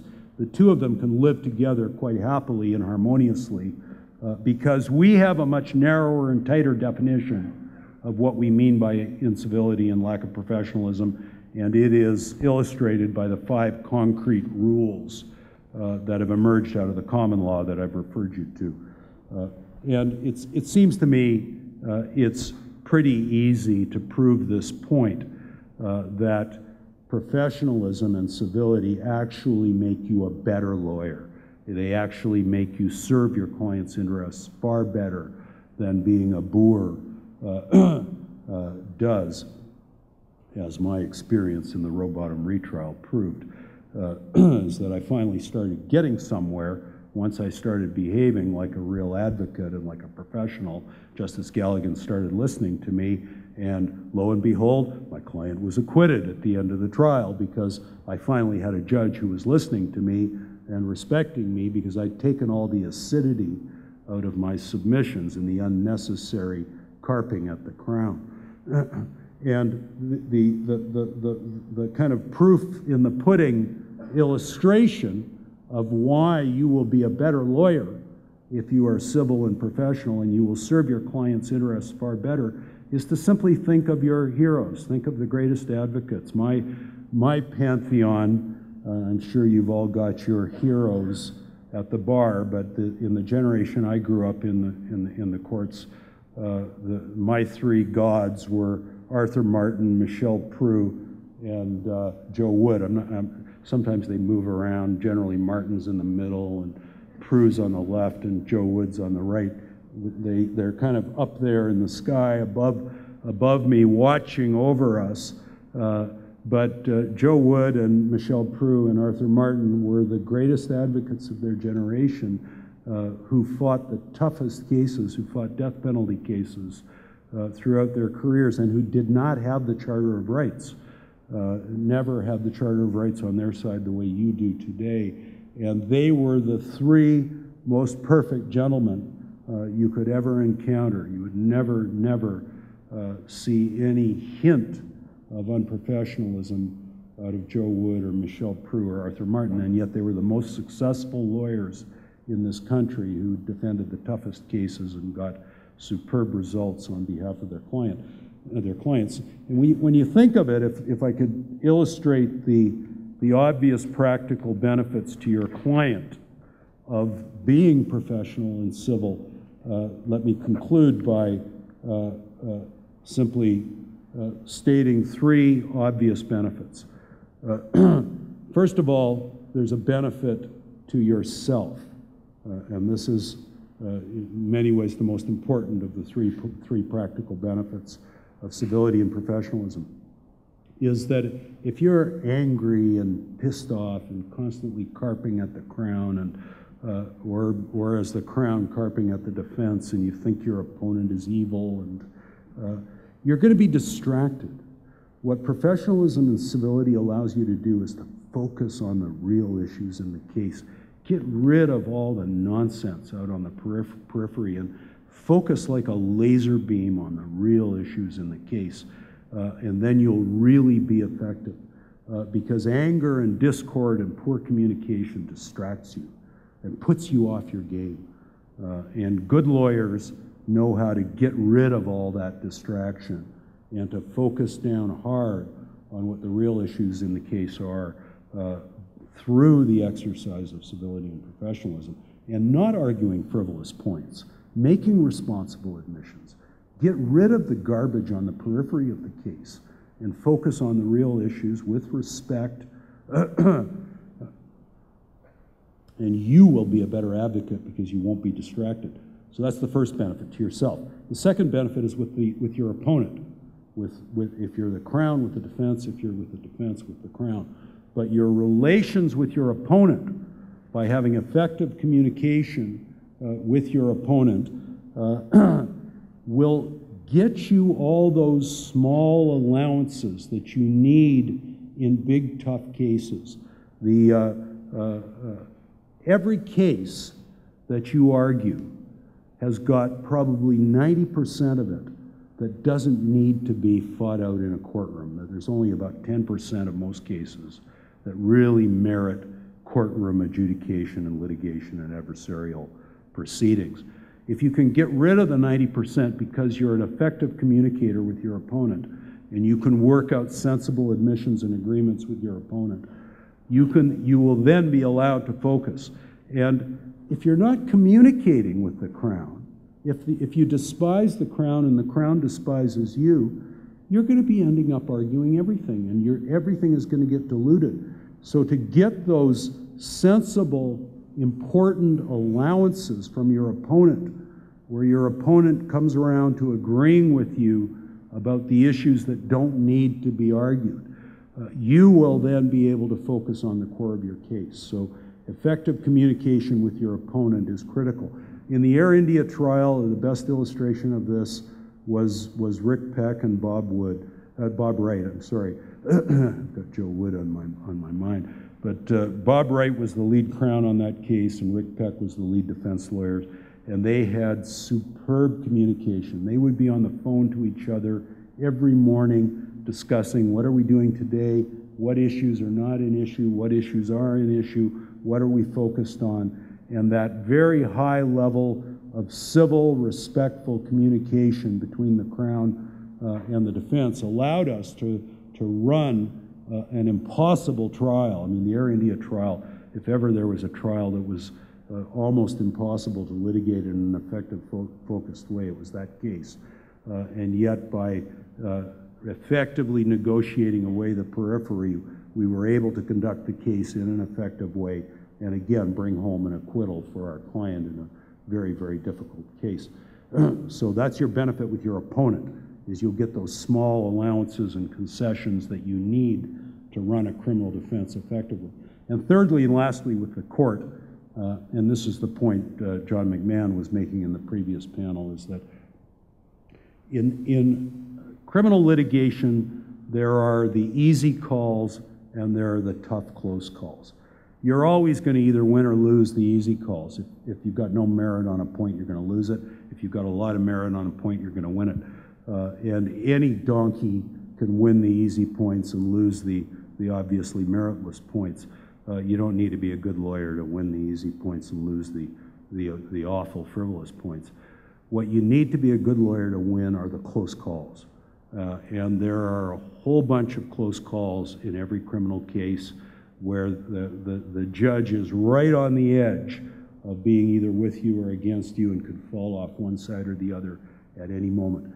And if you've developed a reputation in that trial of being an idiot, of being somebody who's got no judgment, who's rude and abrasive, who argues frivolous points, who disputes everything, who doesn't communicate with his opponent, the judge is going to lose faith in you. And the judge won't trust you on the close calls. So when it comes to those hard, close calls that the case turns on, where you need the judge to be listening to you respectfully, to be leaning towards your corner, because you're the person in the courtroom who's shown themselves to be respectful and smart and focused on the real issues and communicates effectively and is polite and professional and respectful towards your opponent, you've got a good shot at winning those close calls. If you've proven yourself to be an idiot, the judge is not going to be listening to you. The judge is going to be leaning against you. Your chance of winning those close calls is going to be much more difficult. So with yourself, with your opponent, and with the court, civility and professionalism constantly pays dividends. Let me conclude by giving you a couple of practical tips as to how to actually practice civility and professionalism in the courtroom on a regular, routine basis. Always sit down when your opponent rises. It's a very important, small discipline that good counsel learn early on, that you never should be standing when your opponent rises. Give your opponent the floor. Say, my opponent's on his or her feet, and sit down. And let them make whatever their submission is they want them in, and then the judge will give you a right of response. So that's number one. Always sit down when your opponent rises. Number two, never make your submissions to your opponent.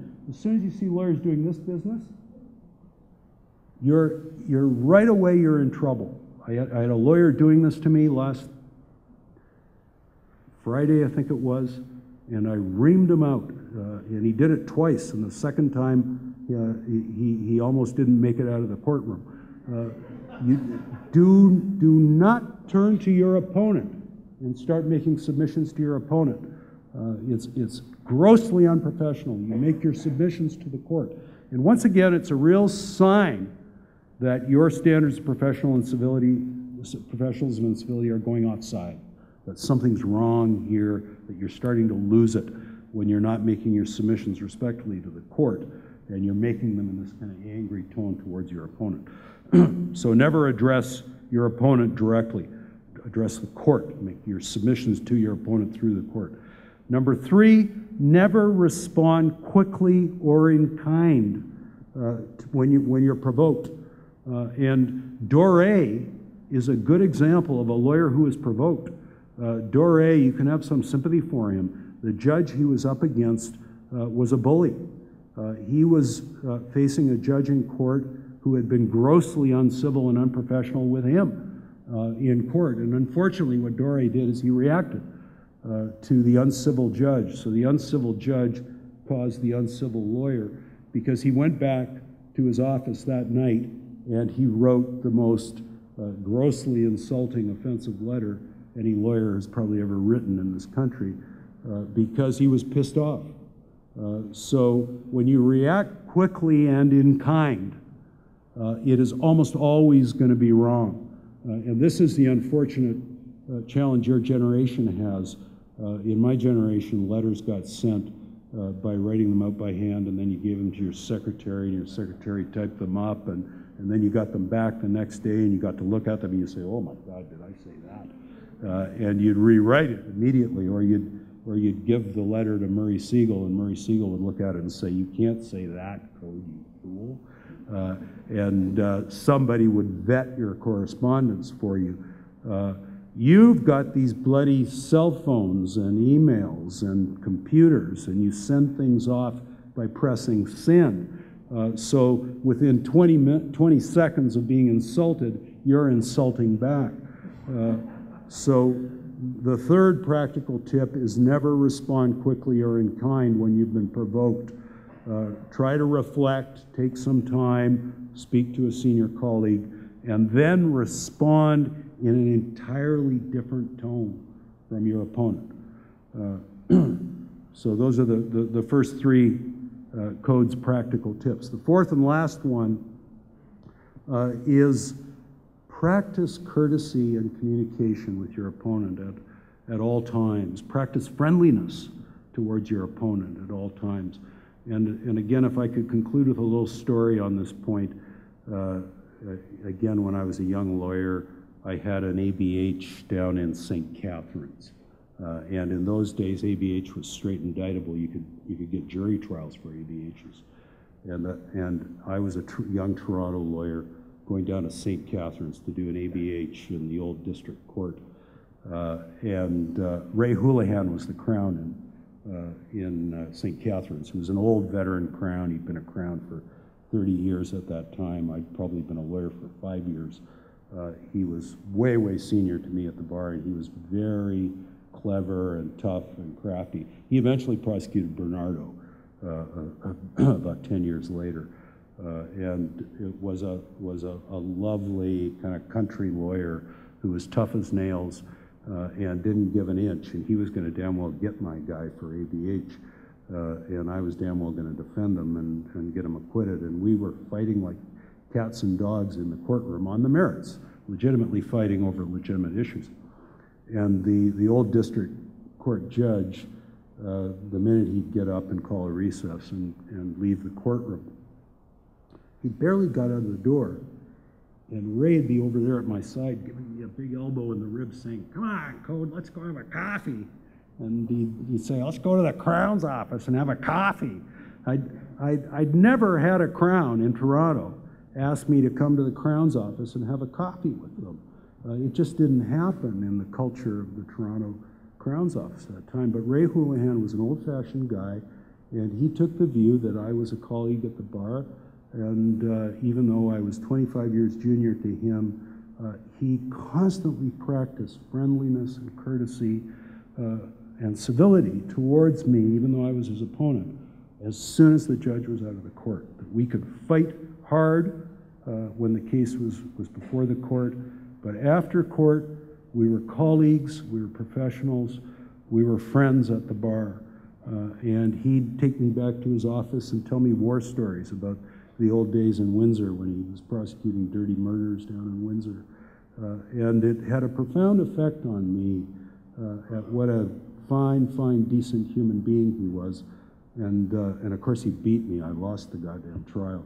And that which just made it worse, that not only was he decent and friendly and wonderful, but he beat me.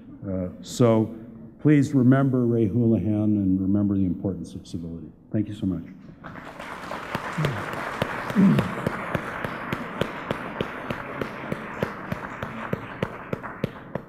So I, like Justice Code, would like to stand up and make submissions from the lectern, but having been called in 1973, when you get in a comfy chair like this, it's a little harder. So I'm going to stay here. I just want to say a couple of things, and then I'm going to get to some points so that we'll keep you here too long. There's an evolution in this profession and in the criminal justice system about collaboration. I went through many periods in my practice as a criminal lawyer where we would have joint programs with the Crown, and then there was a period of time that we did not have joint programs with the Crown. And then it evolved. And so I want to say to you, the congratulations to Paul and Enzo and group, we've all said. But I want to say this. These kind of collaborative programs are the beginning of understanding and civility. Because if I know what you as a Crown go through, and if you know what I as a defense counsel go through, then we understand each other's positions a little bit better. And my wife is a prosecutor, so I hear about some of the things that Crowns go through. You know that not every case that a Crown prosecutes is an easy case. Some Crowns are threatened.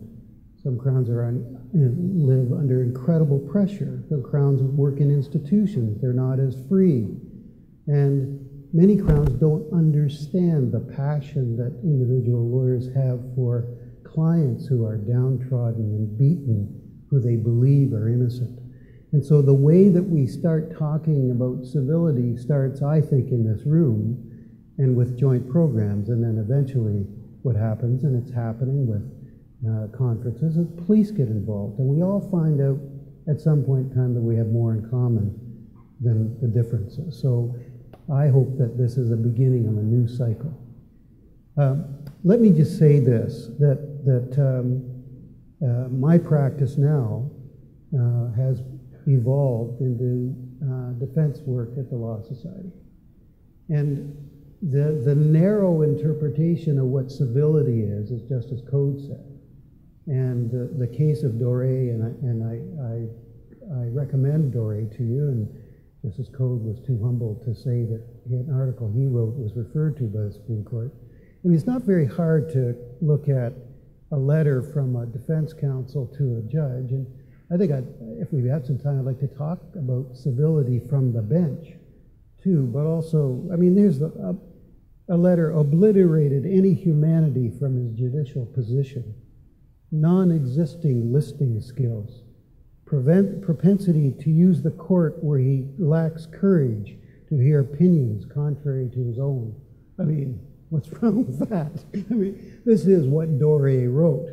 Okay, all right, and obviously there's a problem there. Mr. Doré was suspended for 21 days at the Law Society in Quebec, and he challenged about his charter rights, and Justice Code talked about that.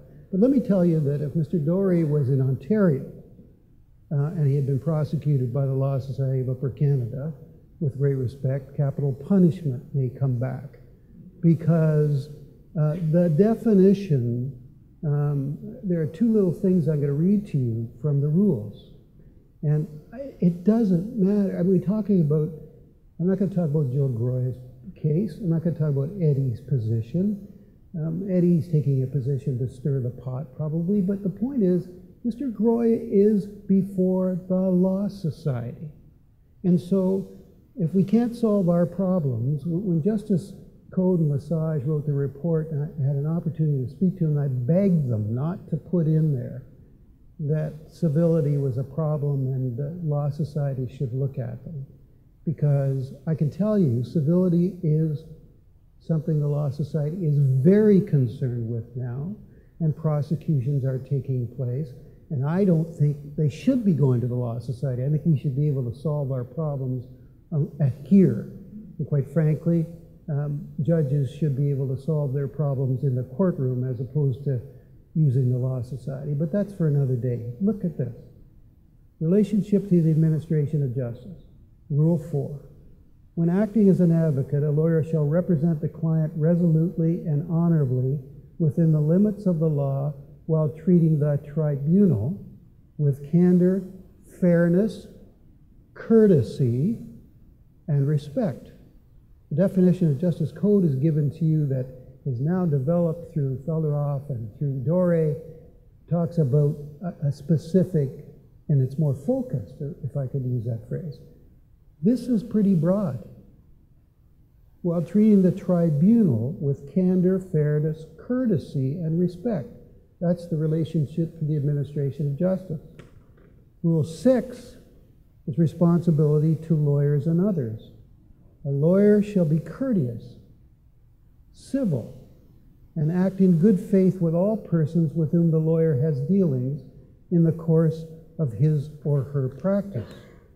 So we don't need that narrow definition. The Law Society is going to govern our conduct, and if we can't solve our own problems, then courtesy, respect, is something that we can be prosecuted for by the Law Society. And let me just give you a 3-minute primer about what happens.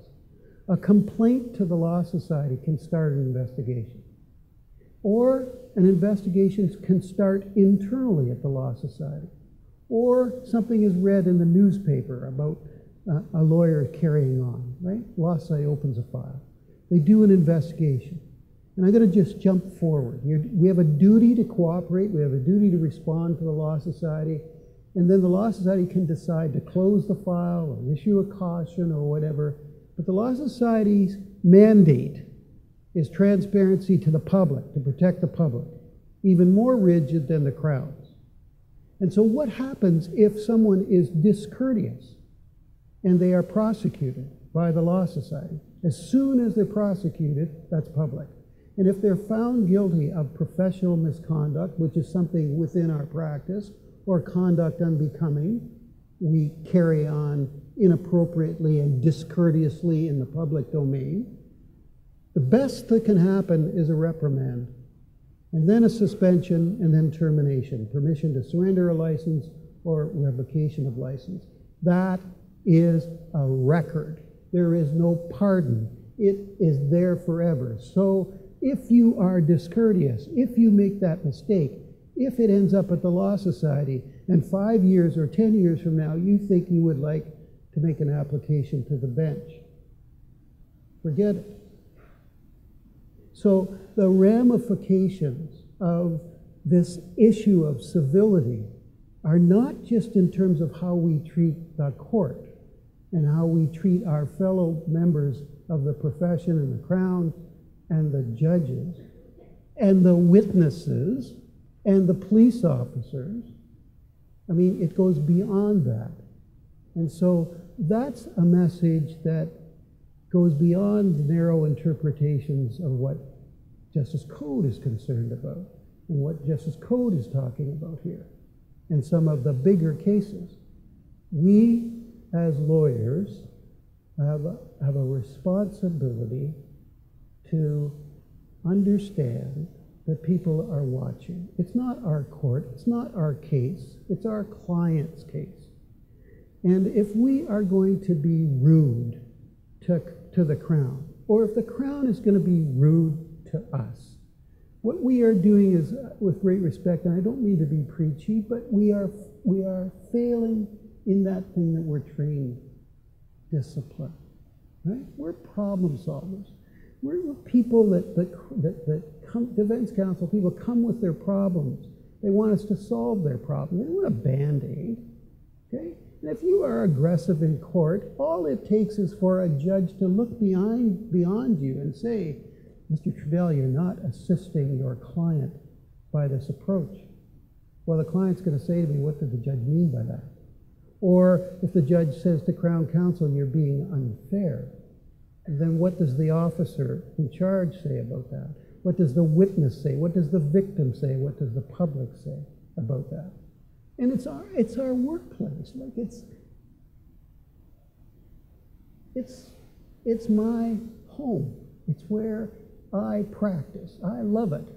And so if we can't be civil and courteous and respectful to each other, then you're affecting my court, my life. You're affecting Justice Code's life. You're affecting Dave's life. You're affecting the witness's life. So this is our workplace, and we should be very careful to preserve it. And the way to preserve it is really to understand that Crowns have tragedies in their families. Crowns go through very difficult times. Defense counsel go through the same stuff. And we are all in this together. You fight as hard as you can. And if a Crown is being unfair and uncivil, you deal with it. But we have to understand that it's a human experience. But my position is this. I'm not so concerned about the civility in the definition of Justice Code. I'm concerned about the complaints to the Law Society, and I represent Crown Counsel there and Defense Counsel there. And what's happening is there's too many complaints. We're not solving our own problems. And so that's something that would like to leave with you, and the solution is fairly simple. If we get to know each other, if we get to understand the pressures that we're all under, then we can serve our clients a lot better. And you know, I was listening to the incredible panel before, and I was thinking the key to one of the keys to all of this is communication. You know, if you have a client who says, this is what I want to do, and you got to do it, and then you go to court and you say, these are, I really think that what we have not done with that client is educate them. We have a duty to the clients to educate them, to explain the system, to talk about the difference between an indictable offense and a summary conviction, and talk about the difference between a conditional discharge and conditional sentence, and explain the role of the Crown, explain the role of the police. And when you do that with your client, you are involving them, engaging them in the system. When you are a Crown Counsel, if you explain it to the police, you explain it to the witness, you don't have to really make those rigid decisions to go forward, because you've got a client, a witness, a party who you've explained the system to. So I think that we're in a very interesting and difficult time. You know, we all know that Montreal is going to have to resolve by collaboration. People are going to have to sit in a room and figure out their differences, because it's not going to go on. And so courteousness to our fellow lawyers, courteousness to the witnesses, respect and dignity, and not only make our days a lot easier when we go to work, but there's somebody else. And that's, I'd rather be selling popcorn at the Rogers Center than defending people at the Law Society for incivility, because it's a problem we're going to lose control over unless we do something about it. So I just wanted to leave that with you, and let Dave speak a little bit about some of the particular problems that he sees from the Crown's point of view. But I think we all know this, that if you go out there and have a coffee or have a water with somebody from the Crown's office or a judge, and you find out what, you know, their side of what went on, or they explain, or what they're going through, or something like that, then you're going to think twice about being discourteous, because you can see the human being. And we have a responsibility to educate, to communicate to young lawyers, to young Crowns, about how the system should work better. So nobody gains from a pissing contest.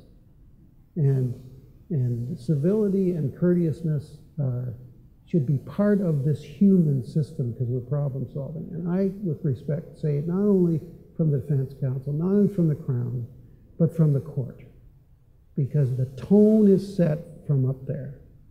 And that's an issue that maybe we can talk about later. But I just wanted to sort of touch the base with you and tell you that there's another perspective that, excuse me, we should keep in mind. David? So what?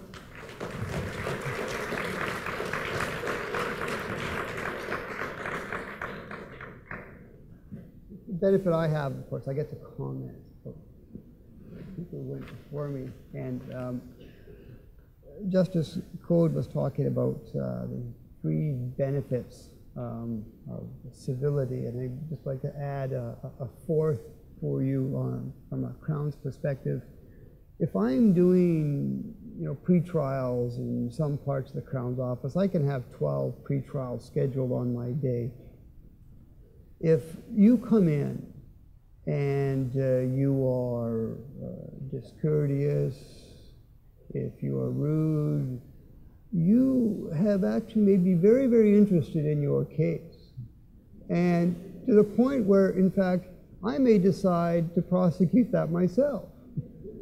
And I may come in on consecutive Sundays to make sure that that case has all the attention it should have before it goes to trial. So I leave that with you as well. The other thing I want to comment on when Bill was speaking about requirement for passion, if the touchstone for civility is respect, then respect for the profession. We are all part of the same bar, and this is a great opportunity to speak together like this. When you are discourteous to the profession that you belong to. And it's important that the judicial system only works if people are passionate. And as a Crown, I appreciate, and we should appreciate that passion that's being brought into the courtroom, because that is it's required for the proper administration of justice. But you can't take that personally, because it's a necessary aspect of the proper functioning of our courts. One of the things that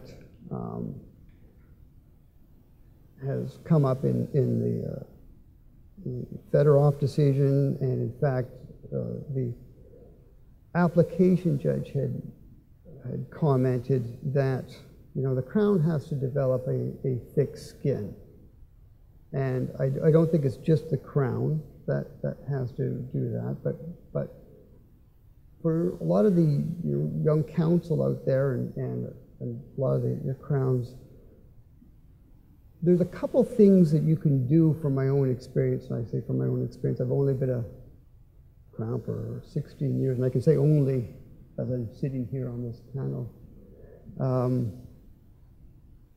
And from my own experience, when I first start practicing, for the first couple of years, I get really nervous and anxious about the decisions I'm going to be making as a Crown. So as a Crown, understand that the exercise of your discretion can affect people's lives in significant ways.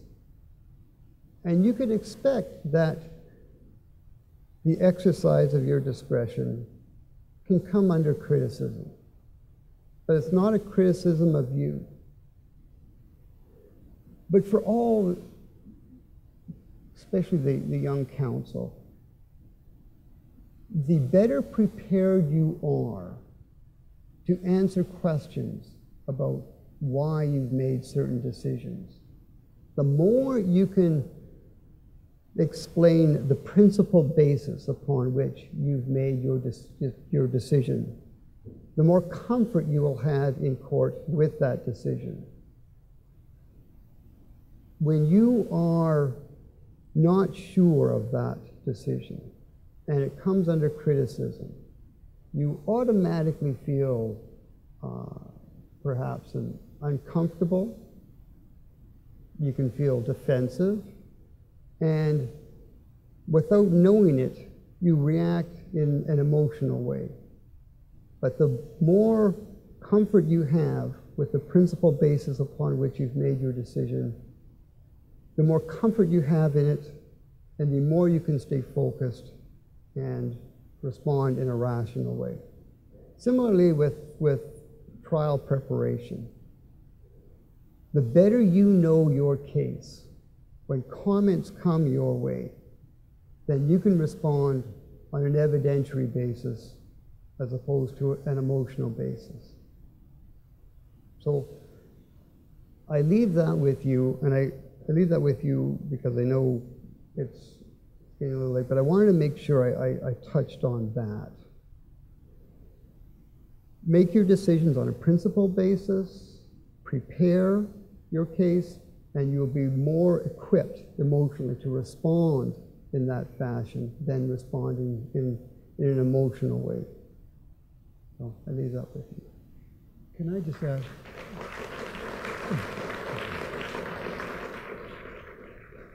Can I ask you, Justice Code, there are areas where sometimes the judge may not be as courteous as we would like, to defense counsel, to Crown counsel, to an accused. What do we do in those circumstances?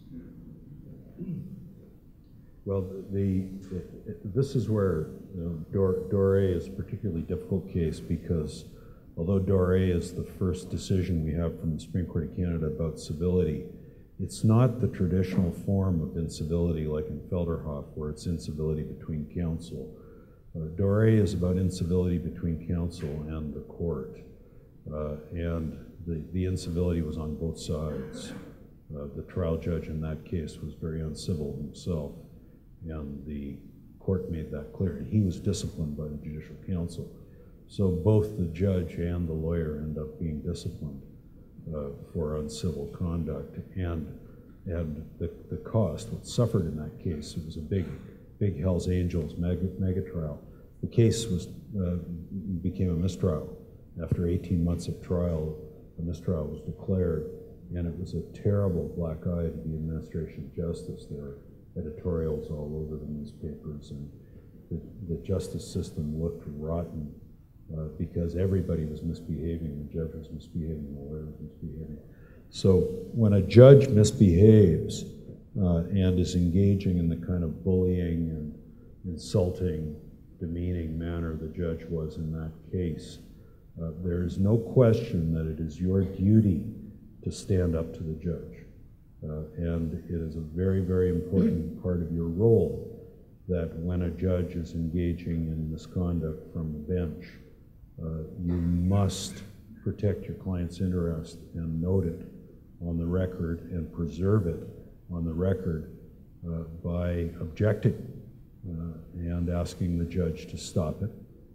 But you must not respond in kind. You've got to put a very firm objection on the record. There was a famous murder trial in this province, 25 years ago, when Diane Martin, one of the great young women lawyers of my generation, who had a very, very hard time being accepted in the courts, and some of the old judges abused her and were rude to her, and Marlis Edwards suffered the same fate constantly at the hands of judges who were rude and sexist, and Diane very firmly put her objections on the record and told the judge that what he was doing was wrong, and she did it in very temperate language, very measured language, and the case went up to the Court of Appeal with the judge's misconduct as a ground of appeal, because the judge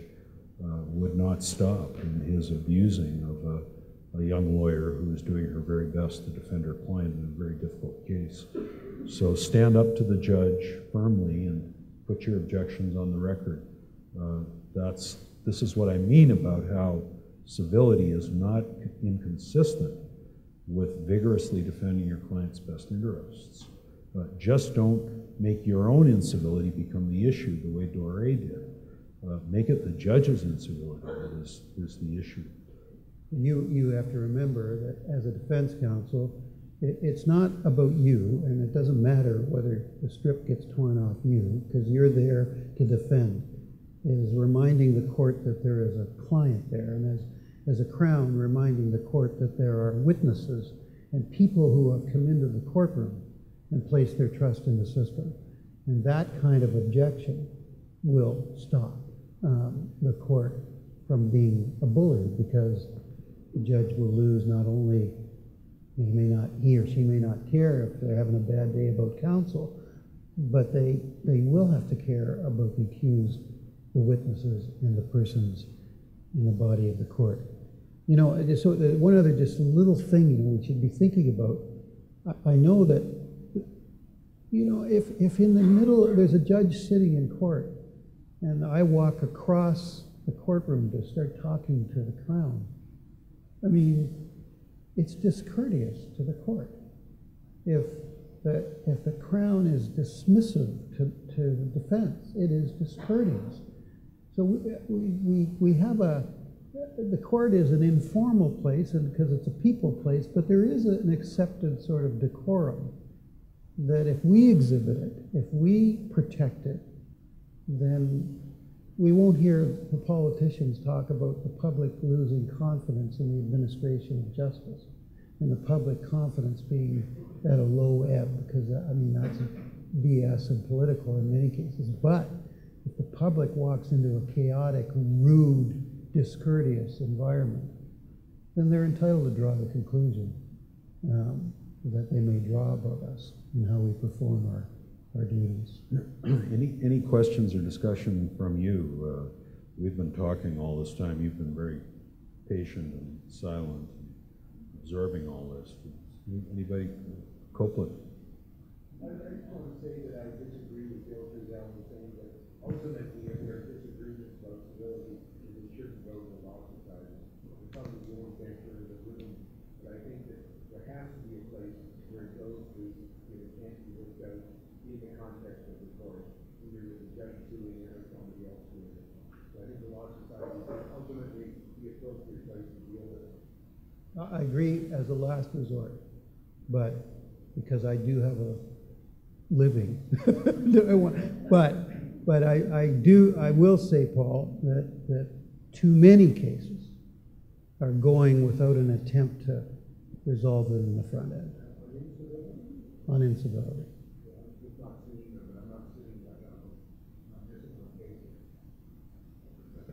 I mean, there certainly was a history of the Law Society not taking this seriously enough, and Pat's in my report was very critical of them. So I think there has been a ratcheting up of interest in this topic at the Law Society.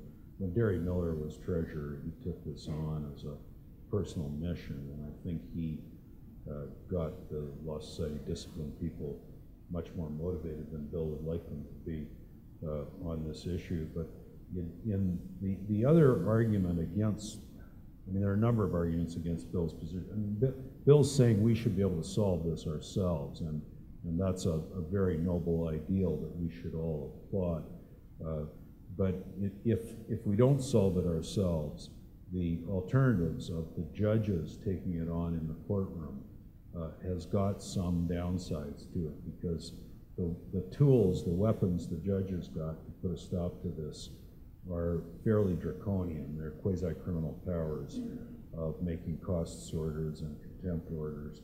And as soon as the judge starts pulling out those, atomic bombs, the whole case is going to go sideways, because now suddenly it's the lawyer's conduct that's on trial, and the client gets lost in it, and it's clearly going to interfere with the client's trial if suddenly there's all this dispute between the judge and the lawyer.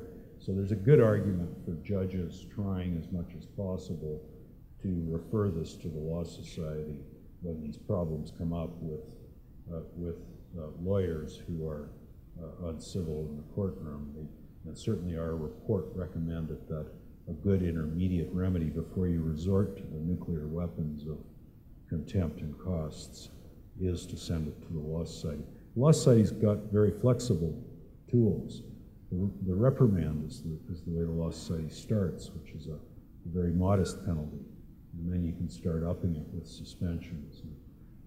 So there are arguments for getting the Law Society more involved, but I don't want to in any way disagree with Bill that the more we can do within the profession, the more we should.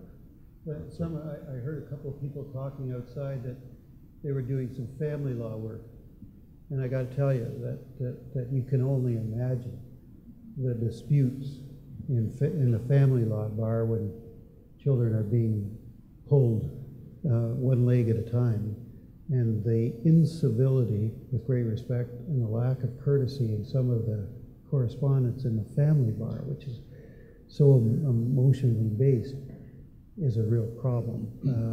Yeah, they say that the family bar makes us look good. Danny? I want to ask you, are these criminal lawyers that are there instabilities, or does it tend to be civil lawyers? It's a mix. More criminal lawyers than ever before. little Kevin Murphy, who defended the Elliott murder trial, was suspended for 6 months, was he? 3 months? But, you know, the guy who thought he saw 125 charter violations in a murder case and completely derailed that murder prosecution down in Brockville that Cosgrove was the trial judge on. They lost sight, suspended him for. On a day-to-day basis, those are in court every day. You really don't see it. It's not the kind of thing that's part of a day-to-day practice. That's something into that day. Generally, there's nobody like them. The people are strong, the people are all the time, and the strength of somebody in front of being considerable. But the truth is that the personality given, you just don't see people who are weak to it on a regular basis. In my experience. So I was surprised that there's so many good losses out there. I mean, I agree with you, Danny. I've been very pleasantly surprised in the 3 years that I've been sitting that very few times I have lawyers misbehaving in front of me. This guy last week was a very rare example of somebody who was quickly getting offside and had to be reined in really quickly. The vast majority of the time I find the lawyers are very professional and very civil. Don't stand there and describe the volume of my voice for the rest.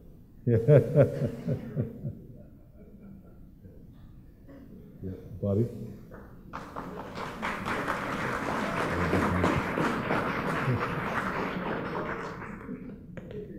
It sounds like everybody's had enough. Okay. Thank you so much. I just, before everybody leaves, I wanted to thank the panel and everybody that participated tonight. The content that we're able to put together comes from wonderful volunteers.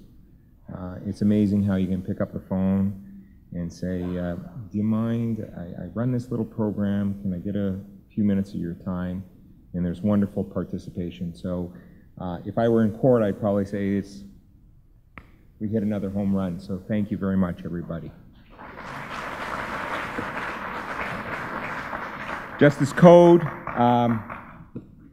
what we have for you is also a small gift. Hopefully it somehow makes it into your office down at the courthouse and reminds you of the wonderful evening we had tonight. Thank you very much. It's a 55 Chevy Stepside. This was the same kind of truck we started on the first day where we had people standing out of the back of it. I also have a 1970 Ford Mustang Boss, because the Crown is the boss. They'll work on Sunday.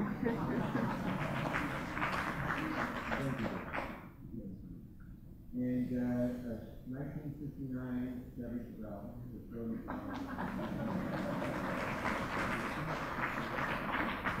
We had a wonderful program. Thank you everyone for staying.